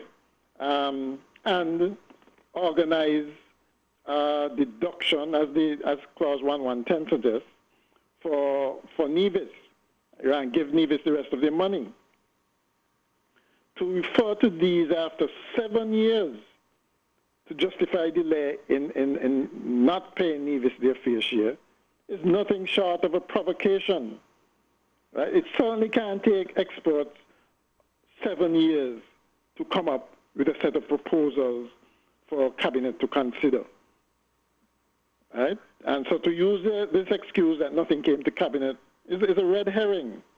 And his emphasis that, nothing was brought to Cabinet was deliberately intended to mislead the public into thinking that issues like these have not been raised repeatedly by his Nivision counterpart. Right? No wonder Premier Brantley responded so angrily on his program. And to add insult to the injury, the Prime Minister sends a policeman with an offer to Premier Brantley the day before his appearance at the PAM convention. I mean, this seemed like an attempt to shut him up. I mean, how much more disrespectful and dismissive of the Premier and of Nivisions can the Prime Minister get? The Prime Minister, in a veiled reference to the fact that it was Premier Amory of the CCM who, throughout Clause 1110, is now trying to absolve himself of any culpability in not having solved this issue. What I would say is that this is not an issue, though, to be solved by just the parties or the personalities in the present government. It requires a more broad-based broad-based input, and even constitutional change, because we need to close the loopholes that allowed the Constitution to be breached like this. All right? Yeah, I mean, somebody just overnight get up and decide that they're not going to obey a particular clause in the Constitution, and this was not even challenged. That should never have been allowed to happen. Okay? But to me, the solution is simple. Follow what the Constitution said, pool all monies, and then give Nevis its share according to what the Constitution says. Okay, I think when you look at it right now,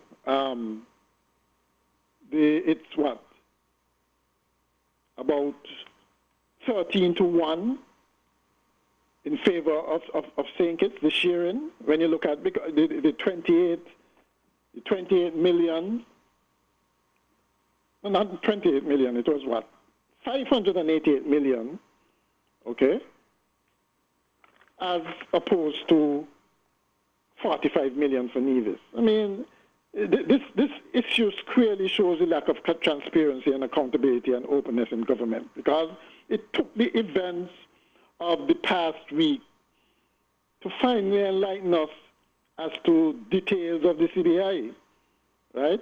And the resource sharing between St. Kitts and Nevis. You know, we should have been, the public should have been more aware of this a long time ago, right? You know, there's something fundamentally wrong when St. Kitts collects 588 million and only 45 go to Nevis, right? Which has a population where the ratio of the population is 3-1. Huh? I mean, just common decency would tell you that something is basically wrong there, right? And so I just hope that this would be regularized finally, because right now, basically what it seems like is that Nevis is a colony of St. Kitts. And the Prime Minister could just arbitrarily say, well, I'll give you some more for your budget. That's not right. It should never have come to this, right? And so no excuse given by the Prime Minister on what used to happen before can absolve him of his responsibility to solve this. Should have been solved a long time ago, right? So let's see what happens. It's now come to a head. Yes, it's probably because elections are coming up in Nevis, and the Prime Minister wants something else to campaign on, to show why he has not delivered as much as he could have done for Nevis. And so it's a good issue to latch on to. But apart from this, it is something that has bedeviled St. Kitts and Nevis for ages, and it is full time that it gets solved. That's my opinion, anyway. All right. Thank you so much, caller, for your contribution to this program. We're still taking your calls here on WINNFM 98.9. The phone lines are open. Call us at 466-0989 and 762-0989. Let's head back to the phone lines. We will take this call. Caller, good afternoon. You're on the air. Hi, good afternoon, Mr. Cornelius. Hi, good afternoon. How are you today? I'm great, thanks. I just tuned in, and I'm gleaning from what the last caller said. Is the CBI program, is it on the agenda? As you know, we have seen the latest news that is coming out of the European Union. Yes, we are on, that is what we're talking about, the CBI program and the revenue allocation for the island of Nevis. Yes, but apart from the local aspect of it, I just want to get the wider scope of the threat coming from or the potential threat coming from as to the nullification of our CBI program. Mm-hmm. As I would agree, my personal opinion, know that the CBI somehow along the way, we would have to put a halt to it, and what external threat would bring that.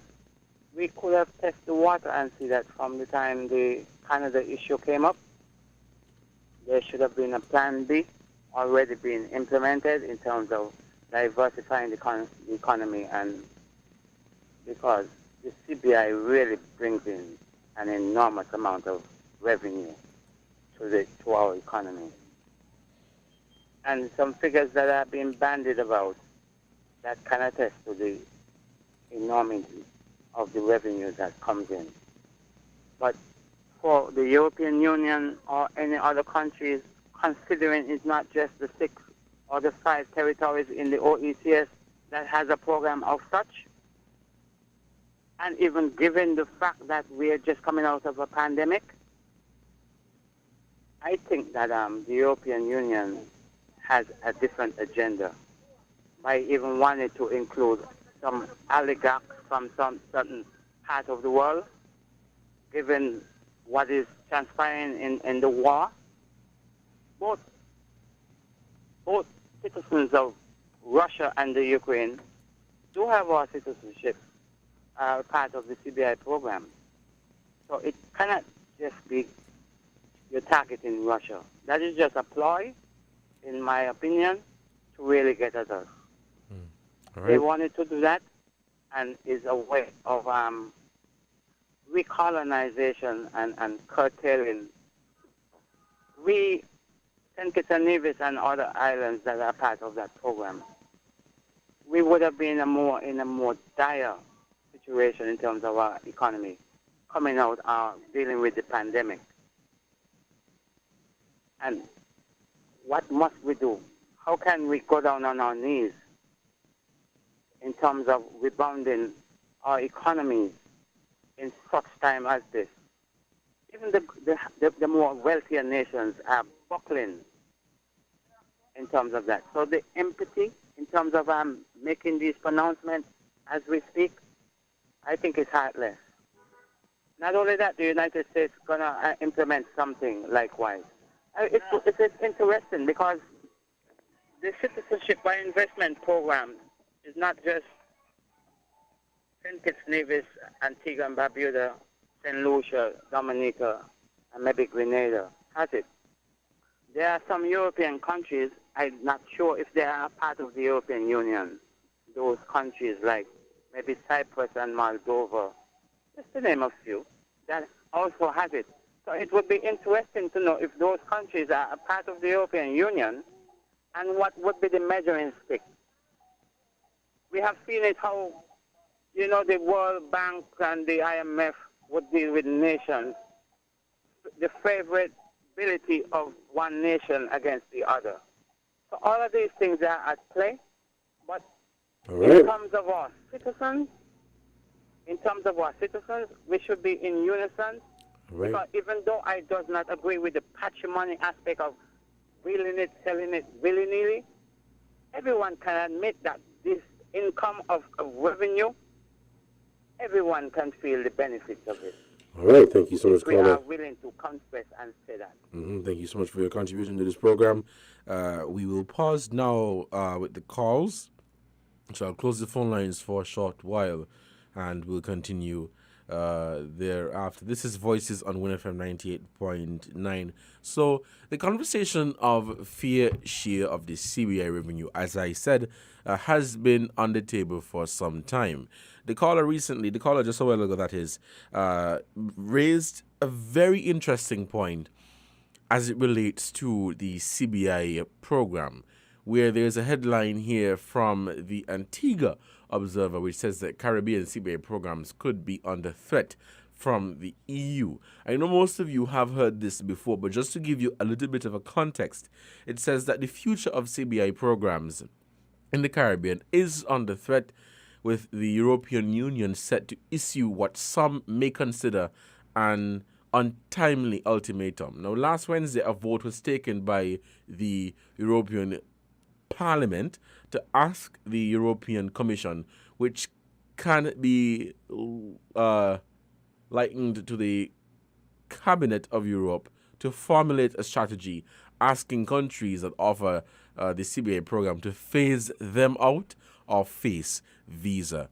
restrictions. Now, this is what is happening internationally, where countries in the Caribbean that offer these programs, they're saying that these programs perhaps may be under threat.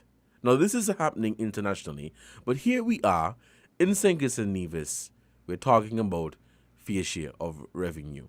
Now, an interesting point was made. What if there is no CBI? Or there is no more CBI, sorry. What if we get to a point where we can no longer reap the hundreds of millions of dollars from the CBA program?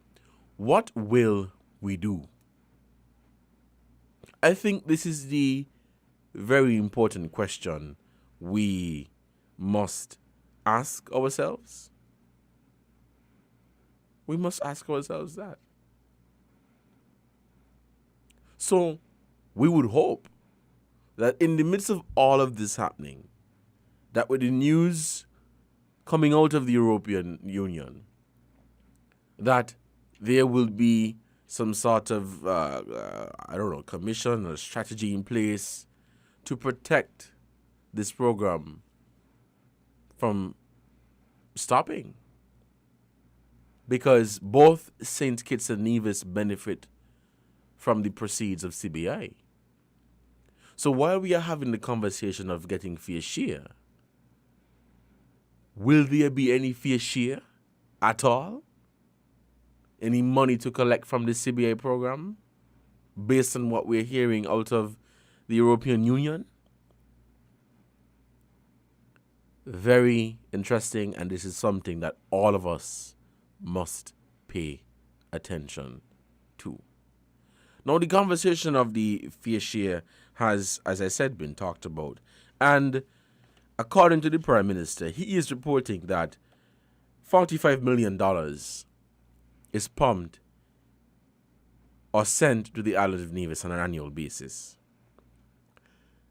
as part of the arrangement between the NIA and the federal government. The Prime Minister reported that in addition to the $45 million, the federal government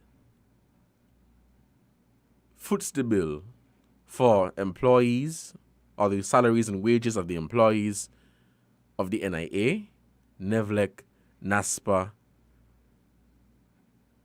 the maintenance of the hospital, health centers. So, in other words, in addition to $45 million, the federal treasury funds almost every program or initiative on the island of Nevis. So it brings us back to the question of what is fair share? And what is fair share that we are asking for? I think that is the question that most of us are jumping over. Don't get me wrong. Don't misunderstand what I am saying. Nevis deserves its fair share based on what the Constitution says, based on what is set out in 110 in terms of revenue allocation. But in the midst of asking for our fair share, we have to know what we are asking for. We have to know what you're asking for. So instead of just getting up and saying, this is what we want, this is what we should get, we have to know what we're asking. So I want to say we the people. So don't just buy into the conversation, oh, Nevis not supposed to get his fair share, or Nevis is supposed to get his fair share. We have to understand, or make an attempt to understand, or try to understand this whole talk of fair share. when you look at 110, it says, now subject to subsection 2, or it speaks to the proceeds. So it says the proceeds of all taxes collected in St. Christopher and Nevis under any law shall be shared between the government and the administration. The government is the federal government, and the administration refers to the Nevis Island administration. So it says the proceeds of all taxes collected in St. Christopher and Nevis under any law shall be shared between the government and the administration, and the share of each shall be determined by reference to the proportion between the population of the island of St. Christopher and the population of St. Christopher and Nevis as a whole, or, as the case may be, the population of the island of Nevis and the population of St. Christopher and Nevis as a whole, as ascertained by reference to the latest available results of a census of those populations carried out in pursuance of a law enacted by Parliament. I think we're currently in a census which was launched yesterday here in St. Kitts and some time ago in Nevis. Now it says the share of the administration under subsection 1 shall be subject to the following deductions: a contribution to the cost of common services provided for St. Christopher and Nevis by the government, and a contribution to the cost of meeting in debt charges for which the government is responsible under Section 35. So when you look at the first part where it says it proceeds, this is essentially saying that by the size of the population. So in other words, if you get 10 million, 2.53 go to Nevis, the remain stays on St. Kitts. But I think what most are looking at right now is the reported 555 million and the 45 million that was sent to Nevis. We don't know the exact figures. We would like to know. We don't know the exact figures for the maintenance of the hospital, health centers, the pharmaceuticals, the medicine, the salaries and wages, the peace program, the poverty alleviation program. We don't know what the bill is for the maintenance of those programs. So let us for a moment think about the bill for those programs in addition to $45 million. We're coming back now to the question of what is fair share? We have to know what we are asking for. We have to know what we are asking for. If we look at the responsibilities of the administration, which is the Nevis Island administration, it says the administration shall execute responsibility for the administration within the island of Nevis in accordance with the provisions of any relevant laws of the following matters: airports and seaports, education, extraction and processing of minerals, fisheries, health and welfare, labor, land and buildings vested in the Crown and specifically appropriated to the use of the government, and licensing of imports into and exports out of St. Christopher and Nevis. Nothing in subsection 1 shall affect the exercise of any power vested in law or by law in the Governor General or a minister, or empower the administration to take any action that is inconsistent with the general policy of the government, as signified by the Prime Minister in a written communication to the Premier, or that relates to a question that, in the opinion of the Prime Minister, signified involves issues of national concern without the prior concurrence of the Prime Minister. So this speaks to what the Nevis Island administration is responsible for. in terms of health, welfare, labor, land, education, the airport, the seaport. So we are coming back to the question, what is the fair share that we are asking for? Because again, we calculate the $45 billion.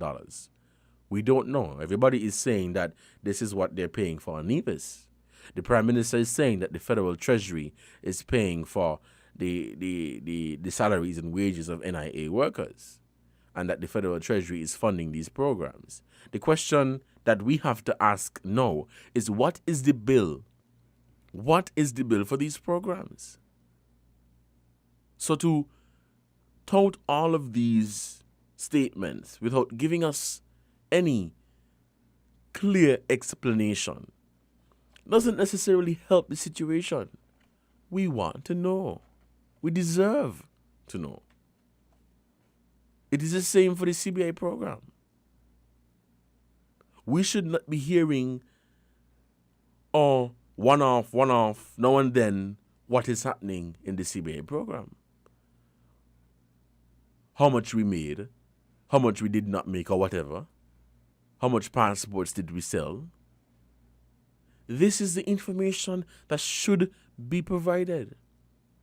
So we're asking two questions here. Two questions. How much do we get here in St. Kitts? In terms of how many passports we give out? The sustainability of the program? That's question number one. And question number two is with regards to Nevis. What exactly is the question of the fair share? Because if it is that, according to the Prime Minister, if it is that $45 million is sent to the island, and the Federal Treasury foots the bill for most, if not all, of the expenses on the island, what is the Nevis Island Administration doing? That's the question. So I have a son. We live together. He has a job. He's working, perhaps making $2,300, $4,000 a month. I'm paying the mortgage. I'm paying all the bills, the water, the current. We're buying food. You ain't buying nothing. What are you doing with your money? We have to ask all of these questions, not some. Is not to take any side. All of these questions must be asked.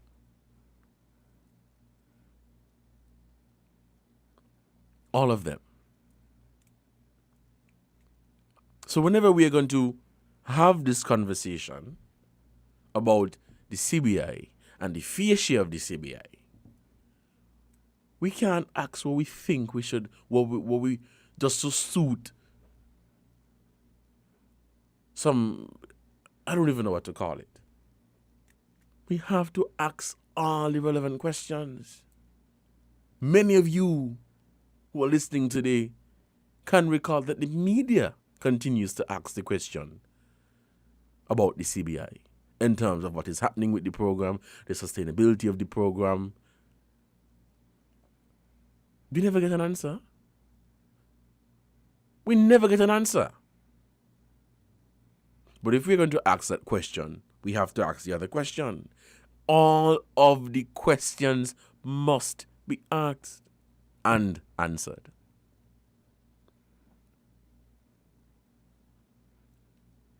So this issue of fair share and CBI and how much is this getting and how much is that getting is an interesting conversation.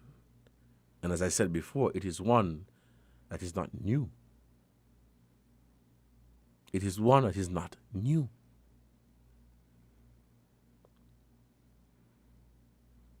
What exactly is the fair share? What exactly are we asking for? Well, I want my money, I want it now. We should not be ignorant. We should not be ignorant. What exactly are we asking for? These are the questions we must ask. Very, very relevant questions. So we want to know the specifics of the program in terms of how many passports we gave out this year, in terms of the demographics, the nationalities, that is, How is the program functioning, the sustainability of the program? And with what is being sent over to the island of Nevis, we want to see receipts. We want to see receipts. Receipts for St. Kitts and receipts for Nevis. Not a half story.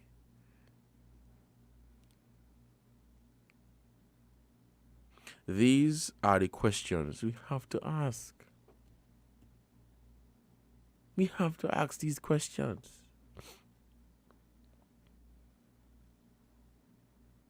I'm no expert. I'm no financial expert. I'm no expert on the CBA program. But I think I have common sense. I don't think I'm stupid.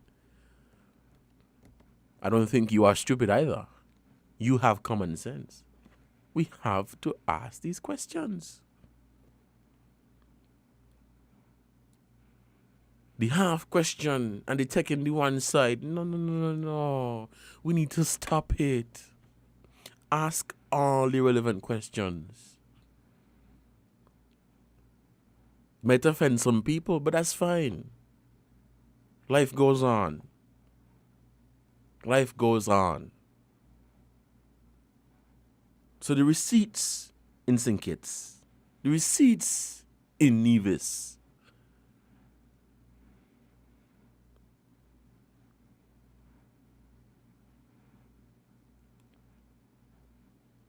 too many times we jump into where we want it. We want it now. Give us your money. We need to learn how to educate ourselves. Know what you're asking for. Understand what you're asking for. We have to be informed. Try to be informed. As people are going to continue to fool us.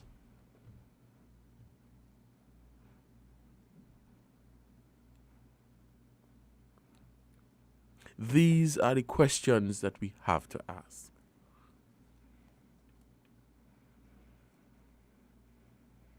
Do we want to ask these questions? That is the question. The question is, do we want to ask these questions? Because we continue to ask.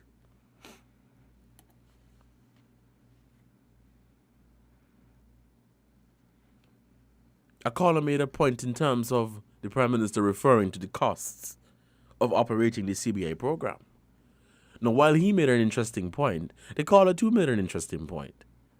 If we're going to speak about the cost of maintaining the program, what are the costs?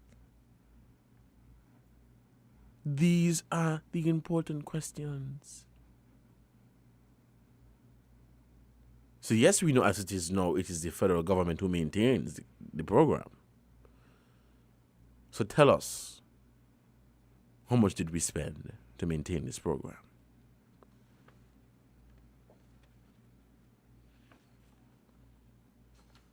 These are the million-dollar questions that we have to ask. We have some callers on the line, so we're going to head back to the phone lines. I want to hear from you guys, your opinion on this matter. Let's take this call. Caller, good afternoon. You're on the air. Good afternoon. Good afternoon, Devon. Hi, good afternoon. How are you doing today? Man, you're giving God thanks. I was engaged with my daughter on the phone.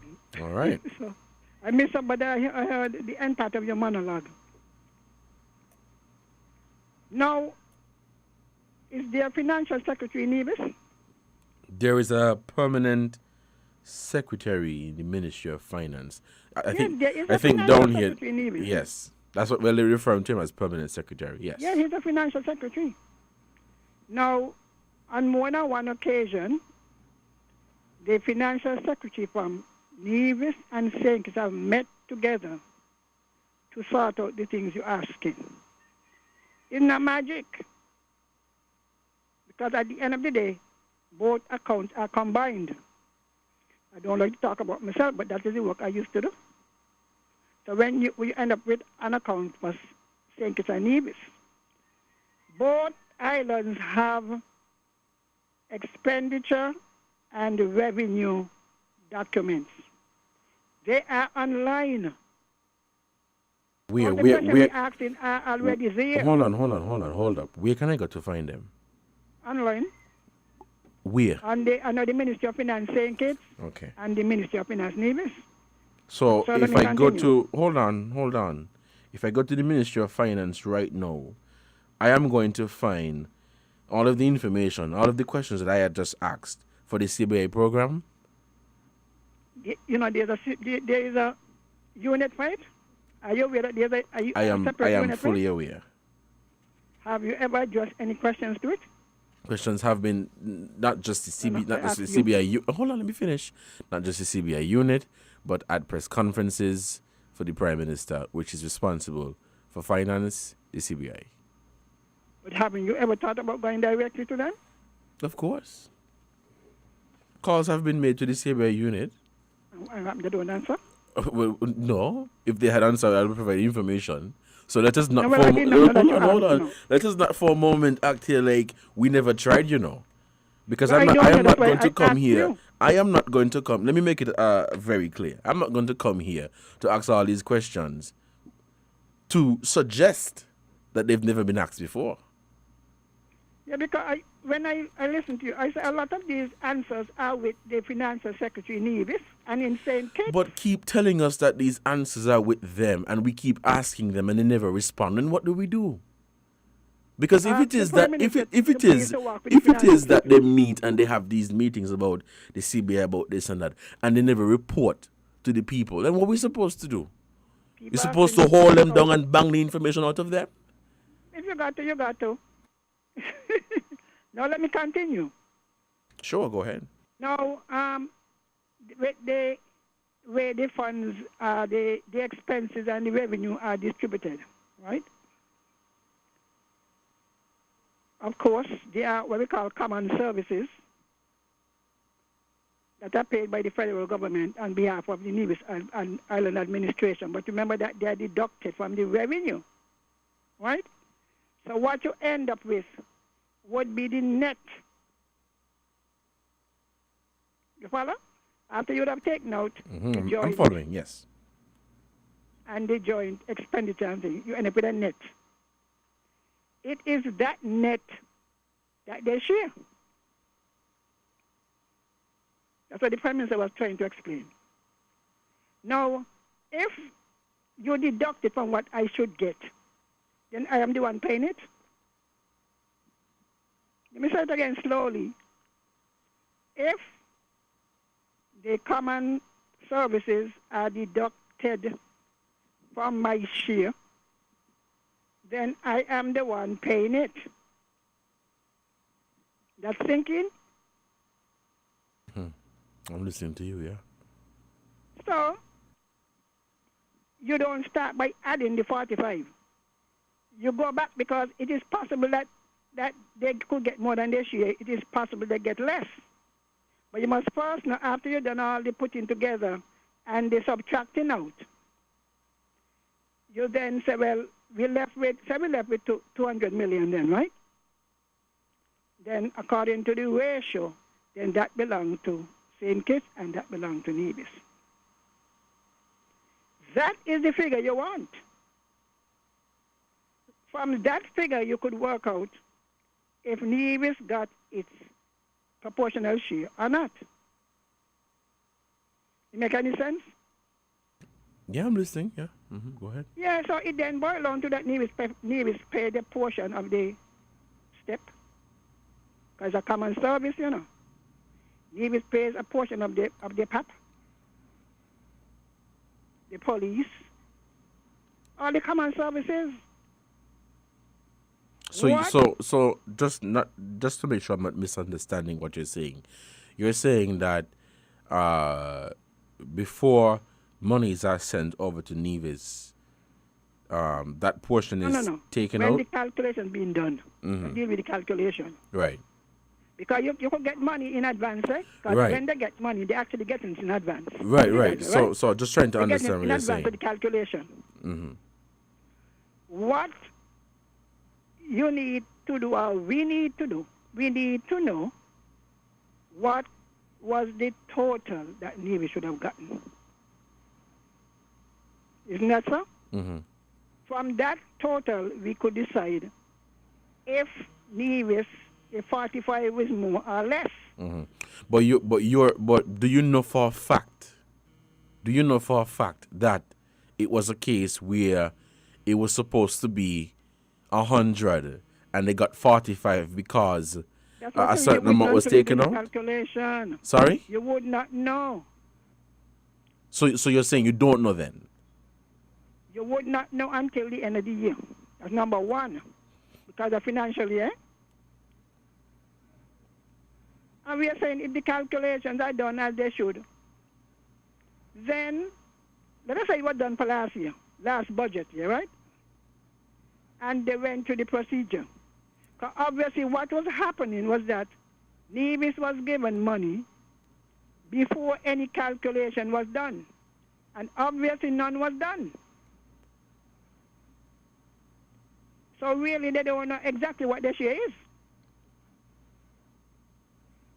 I recall some years, I think just after Four Seasons opened, when they were doing the calculation, Nevis used to owe, you know.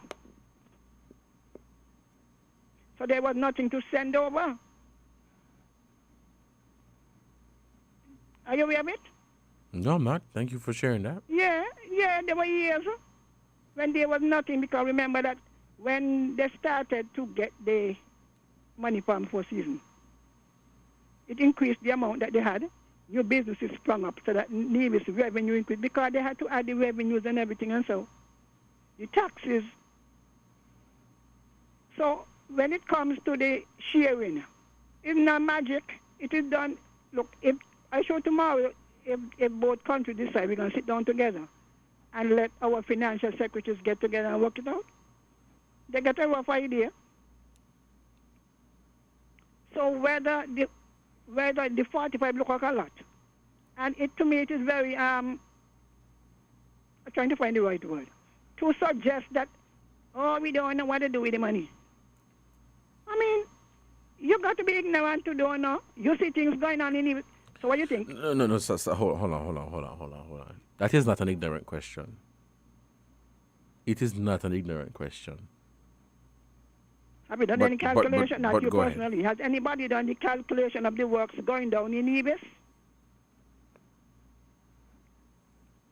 That's the answer, you know. Has anybody done, because it's more than wages, because the Nevis government has been borrowing, isn't that so?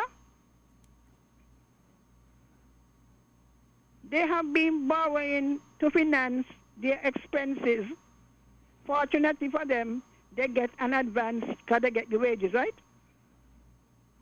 The wages and so is the NIA responsibility, you know. They get enough to cover the wages. What happened to the goods and the services they have to buy on paper? What about them? It's more than wages. I mean, if you take a look to the estimates, you see this thing on the expenditure. They have to pay for services. A lot of things they have to pay for. I'm not defending them, you know, talking about the procedure and the way the calculation is done. Yeah. So to suggest, we get 45 and we don't know where it's gone. I mean, how ignorant can people be? I disagree with you. It's not an ignorant question. It's not an ignorant when question. they do a road, how much do you think it costs? I When they have don't to know. buy fuel to put in the electricity thing. When they, you know, understand what I mean? When they have to be paying the debt for these statutory bodies. But when I think we have them. an issue, right? We have an issue in this country where when these questions are asked, we believe that they're ignorant questions because we see things happening. No, hold on. No, you see, hold on. So let's say you $100 million is there, right? And you see a school, maybe not a school, but you see some roads, you see perhaps a health center. You see things happening. You're suggesting that because those things are happening, the question of where the money gone is not important? It is important if you have an idea of the cost of the goods.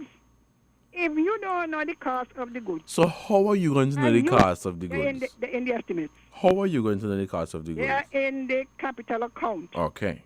Of the government account. Okay, so after ascertaining the cost of the goods, then you should ask the question that where the money gone? Yeah, with the balance. Okay. If you see, look, they got 45 million to build the roads, right? Just call in the number. And you go to the capital accounts in the Nevis expenditure, in the documents, right? And you say, well, wait.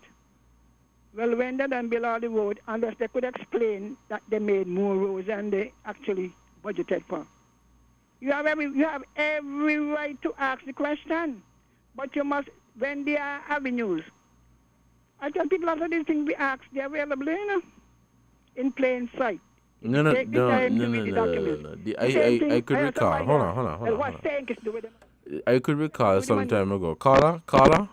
I could recall some time ago there was a conversation here about, not to change the topic, but there was a conversation about access to information. We keep coming and saying that all that we're looking for is right there. That is not the case.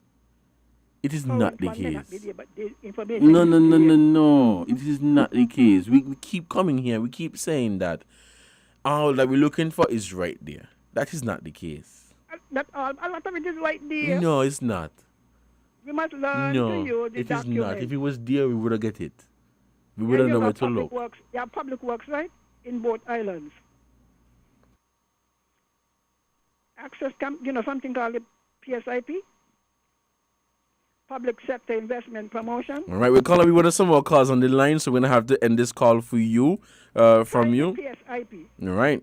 Let's take some of the calls here on Voices. Today it is 18 minutes past. Please call us at 466-0989 and 762-0989 before you wrap up today's edition of Voices. The phone lines are open. Please call us at 466-0989 and 762-0989. Let's head back to the phone lines. Caller, good afternoon. You're on the air. Yes, Mr. Cornelius, good afternoon. Sure, go ahead. I have been following these discussions over the last couple of weeks about fees here and stuff in Nevis. Now, my question is, apart from the CBI program, right, does Nevis have anything else in place to generate revenue? In other words, if there was not a CBI program, you understand, what about investment in terms of, like bringing in factories, different stuff, like what St. Kitts, has been doing? I remember when the Marriott came in, the Marriott was able to employ nearly 700 to 800 people, right? But after 4 seasons, was there other major, and you notice I'm emphasizing on the word major, were there any other major investment in Nevis, like to create jobs for like 200, 300, 400 persons? Yes, we might have a little small business popping up that would employ, 2 people, 3 people, 5 people, like a supermarket. But that is my concern. If it wasn't a CBI, what Nevis would depend on, to run the affairs of Nevis? That is my question. Thank you so much. All right. Thank you so much, caller, for your contribution to this program. We'll stay taking your calls here on WINNFM 98.9. This is Voices for today, Friday, March 18. And I'm your host for today's program, Devon Cornelius. We're heading back to the phone lines and we're taking this call. Caller, good afternoon. You're on the air. Yeah, Mr. Cornelius, boy, well, it's both. So just before you had, as Miss Henry would say, you had your monologue. Somebody asked a question, and which is, to me, the thing they should be asking, and everybody should be sitting now and studying. Soon this program going to come just like how we last the sugar industry, and we cotton industry, and we fig industry, where they had banana industry in the Windward Island and so on. each day of the island had something they used to produce. But then those people, it seems as when you come up with something that does well for you. These people in the European community and so on, they seem as though, I don't know if it's some grudge or something, they're going to put you on, they're going to start to analyze the thing and start to say harboring criminals and all kind of thing. The same thing the CBI thing going to end up to, you know. Somebody stated just before, well, you were talking about the thing with the CBI thing. And somebody stated that we're going to start it, you know, you had that industry they used to call it the offshore banking thing. And then we used to do, well, non-Nevis in particular used to do reasonably well off of it. Give them that and all, and then they put you on a blacklist. And soon, that's all who hooking up with the CBI and they're criticizing it. I hope they're sitting down and studying what they should suggest to the government. For a lot of them, they criticize what government does because it ain't suit them now. Because they're opposing the government now at this time. But then when they go in now, they're going to want the same, when they go into government, they're going to want that same suggestion from people to find out what is the best thing we got to do. But let me tell you, the thing, if it wasn't for that, just like how a person said in one of their statements there just before you talk, that thing is a very serious thing, you know. If that should finish right now, what would happen to a load of us? And, well, not that I am criticizing Mark Brantley. But when you could get something where you could get $45 million a year, 30 whatever, to oppose to you getting nothing at all, sit down and analyze it and wonder what you'll do next. Thanks a lot. All right, thank you, caller, so much for your contribution to this program. Let's hit this short break. When we come back, we'll take some more calls here on WINNFM 98.9. This is Voices, and I'm your host for today, Devon Cornelius. We'll take this break, and we'll be right back. We're different. We're 98.9. 98.9. Win FM. Horsewood's Building and Nevis Centers continues to make your lawn and gardening easy. Go to Horsewood's Building and Nevis Center now and get 25% off store-wide on the entire lawn and garden equipment. Yes, for the months of February and March, Horsewood's Building Center and Nevis Center is making improving your lawn and garden easy with 25% off garden supplies, garden equipment, garden accessories, including weed eaters, lawnmowers, and much more. Get 25% off all lawn and garden items happening now at Horsewood's Building Center in St. Kitts and Nevis. Horsewood's Building and Nevis Centers, making home improvement easy. Terms and conditions apply. See store for details.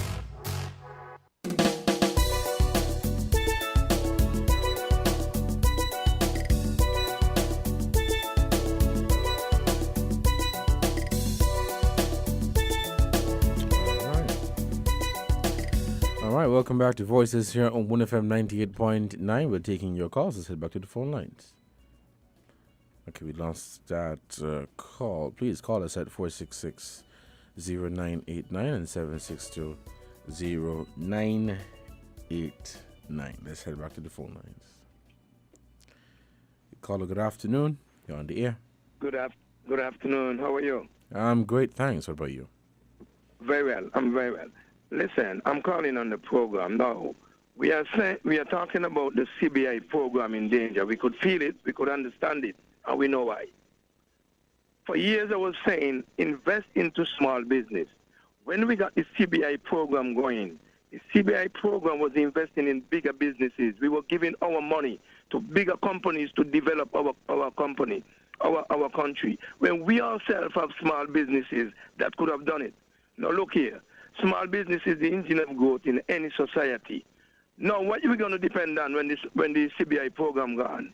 Our small business again. What have we done for our small business and small enterprises? Nothing. Absolutely nothing. We couldn't get a loan from the CBI. We couldn't get assistance from the CBI. And all they were doing is to keep in the money and spread the money into certain circles. Now, what Nevis is concerned with what Brantley is saying. What Brantley is saying, he's right. But the problem I have with that is Brantley speak too late. I keep saying to Brantley, speak to the people of Nevis. When Van Sammy did not join with Pam in St. Kitts, Van Sammy said in the park, he took every individual in the park, and PCCM everybody. And he said, they didn't give us no school. They didn't fix our police station. You know who was it there? Pam. Pam was it there. And then he said he neutral. He spoke to us. When Sim Daniel left Pam and come to Nevis, he didn't tell us anything. No Mark Brantley is talking to us. Too late. He should have learned from these two past leaders. Parry said he's not going to run no seat in St. He's not going to run for the federal office as a premier, but he let Patrice Nevis run. All I'm saying here to us as a people, St. Kitts Nevis are one. And if St. Kitts is going to develop, so should Nevis. Okay. So let me take the bear with me because I don't know your time coming up. But let me take the 30-70%. So Nevis get 30, St. Kitts get 70. We understand the ratio. But look at this. When we were doing the roofing program, we got 10%, $3 million. St. Kitts spent $30 million, and we couldn't get 1 cent more. Brantley didn't tell us this. And this is why I say, I blame him. Don't come back now and ball for Sean or nothing. Saba and, what the man name? Saba no different from Bassa, whatever the guy said. They're no different. I am a St. Kitts Nevis man, I'm a secessionist, and all I want for us is the good thing for Nevis. So, mister, look after small business because you now have to depend on us. Thank you, my brother, for hearing me. All right, and thank you so much, caller, for your contribution to this program. You're listening to Voices here on WINNFM 98.9, and I'm your host for today, Devon Cornelius. The phone lines are open, and we are taking your calls. We are running out of time, but we'll try to get in some more calls before we end today's program. Call us at 466-0989 and 762-0989. We want to hear from you, your take on this hot topic of the CBI program, fair share for the island of Nevis, and of course, coming out of the international arena, the issue of the European Union investigating CBI programs, and they may be under threat. We want to hear from you. Call us today and be a part of the discussion. It is 28 minutes past, and we'll see how many more calls we can get into today's program. Very interesting conversation that we've had this afternoon today, and let me say thank you so much for your contribution, that is, and your support to this program. Without you, it could not have been possible. We're heading back to the phone lines. We're taking this call. Caller, good afternoon. You're on the air. Hey, good afternoon, Javon. Thanks for taking my call. Javon, I have a quick question to ask you and then a little comment. You know, from the Anglican Church in Bastille to down Boyd's is 3 miles. Okay, let me ask you this. Can you be at the Anglican Church today, right now, and still down at Boyd's the same time right now? No. Okay, then, thank you. There was a caller before my good brother, the Africa. He come on and he was saying that the Prime Minister is disingenuous. And how the Prime Minister is telling the truth. Well, I want to say to that caller, he must first look at himself. When he's talking about people not ingenuous, I mean, the Prime Minister is disingenuous. Because he himself was working at 2 places and he admitted on the air, yes, he had 2 jobs simultaneously. Well, how can you be at one job which is 1.5 miles from the other, physically, at the same time? So he must cool out because, you know, he is the biggest example of being dishonest. Now, with this thing here about with our CBI program that those big boys up in Europe they want to kill. One caller said he believes his grudge they got, and I always believe that they grudge the little islands in the Caribbean because they see a lot of people moving from up there in Europe where they are and coming down to the Caribbean. And so they see well then that we are doing better than them with it. Otherwise, if they were doing better than us, they would not even see us to say that they're coming up with this abandonment of it. They want to cut it out and done with it. It's because they grudge us. Anyway, time short, so I'll catch you next week, Devon. Have a good weekend. All right, you too, and thank you so much for your contribution to this program. Guys, we are out of time, and so I'm going to have to end today's program here on WINN FM 98.9, but it was a very good show. Thank you so much for your contribution and your participation in today's program. Of course, we are going to continue Voices for next week, God Spare Life, but it's Friday. Sit back, relax, have a drink, spend time with your family and your friends, and, relieve the stress. It's sports season in Nevis. Go out to the sports, enjoy the sports. We have the big inter-primary coming up on the 27th, I believe, of April. So you guys enjoy your time and have a good time. Thank you so much for listening to this program today. I have been your host, Devon Cornelius. Until next time, you guys stay safe. Please don't drink and drive. Wear your seatbelts, and everything should be all right. Thank you so much. Until next time, stay safe. It's a beautiful Friday afternoon here in Sugar City, St. Kitts, and Queen City, Nevis. Guys, take care. Thank you so much, and I love you. Bye-bye.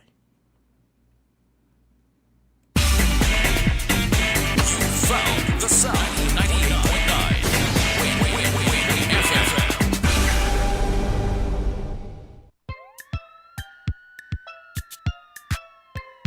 Hold on, stop. Think about the drink before you take a drop. Read up on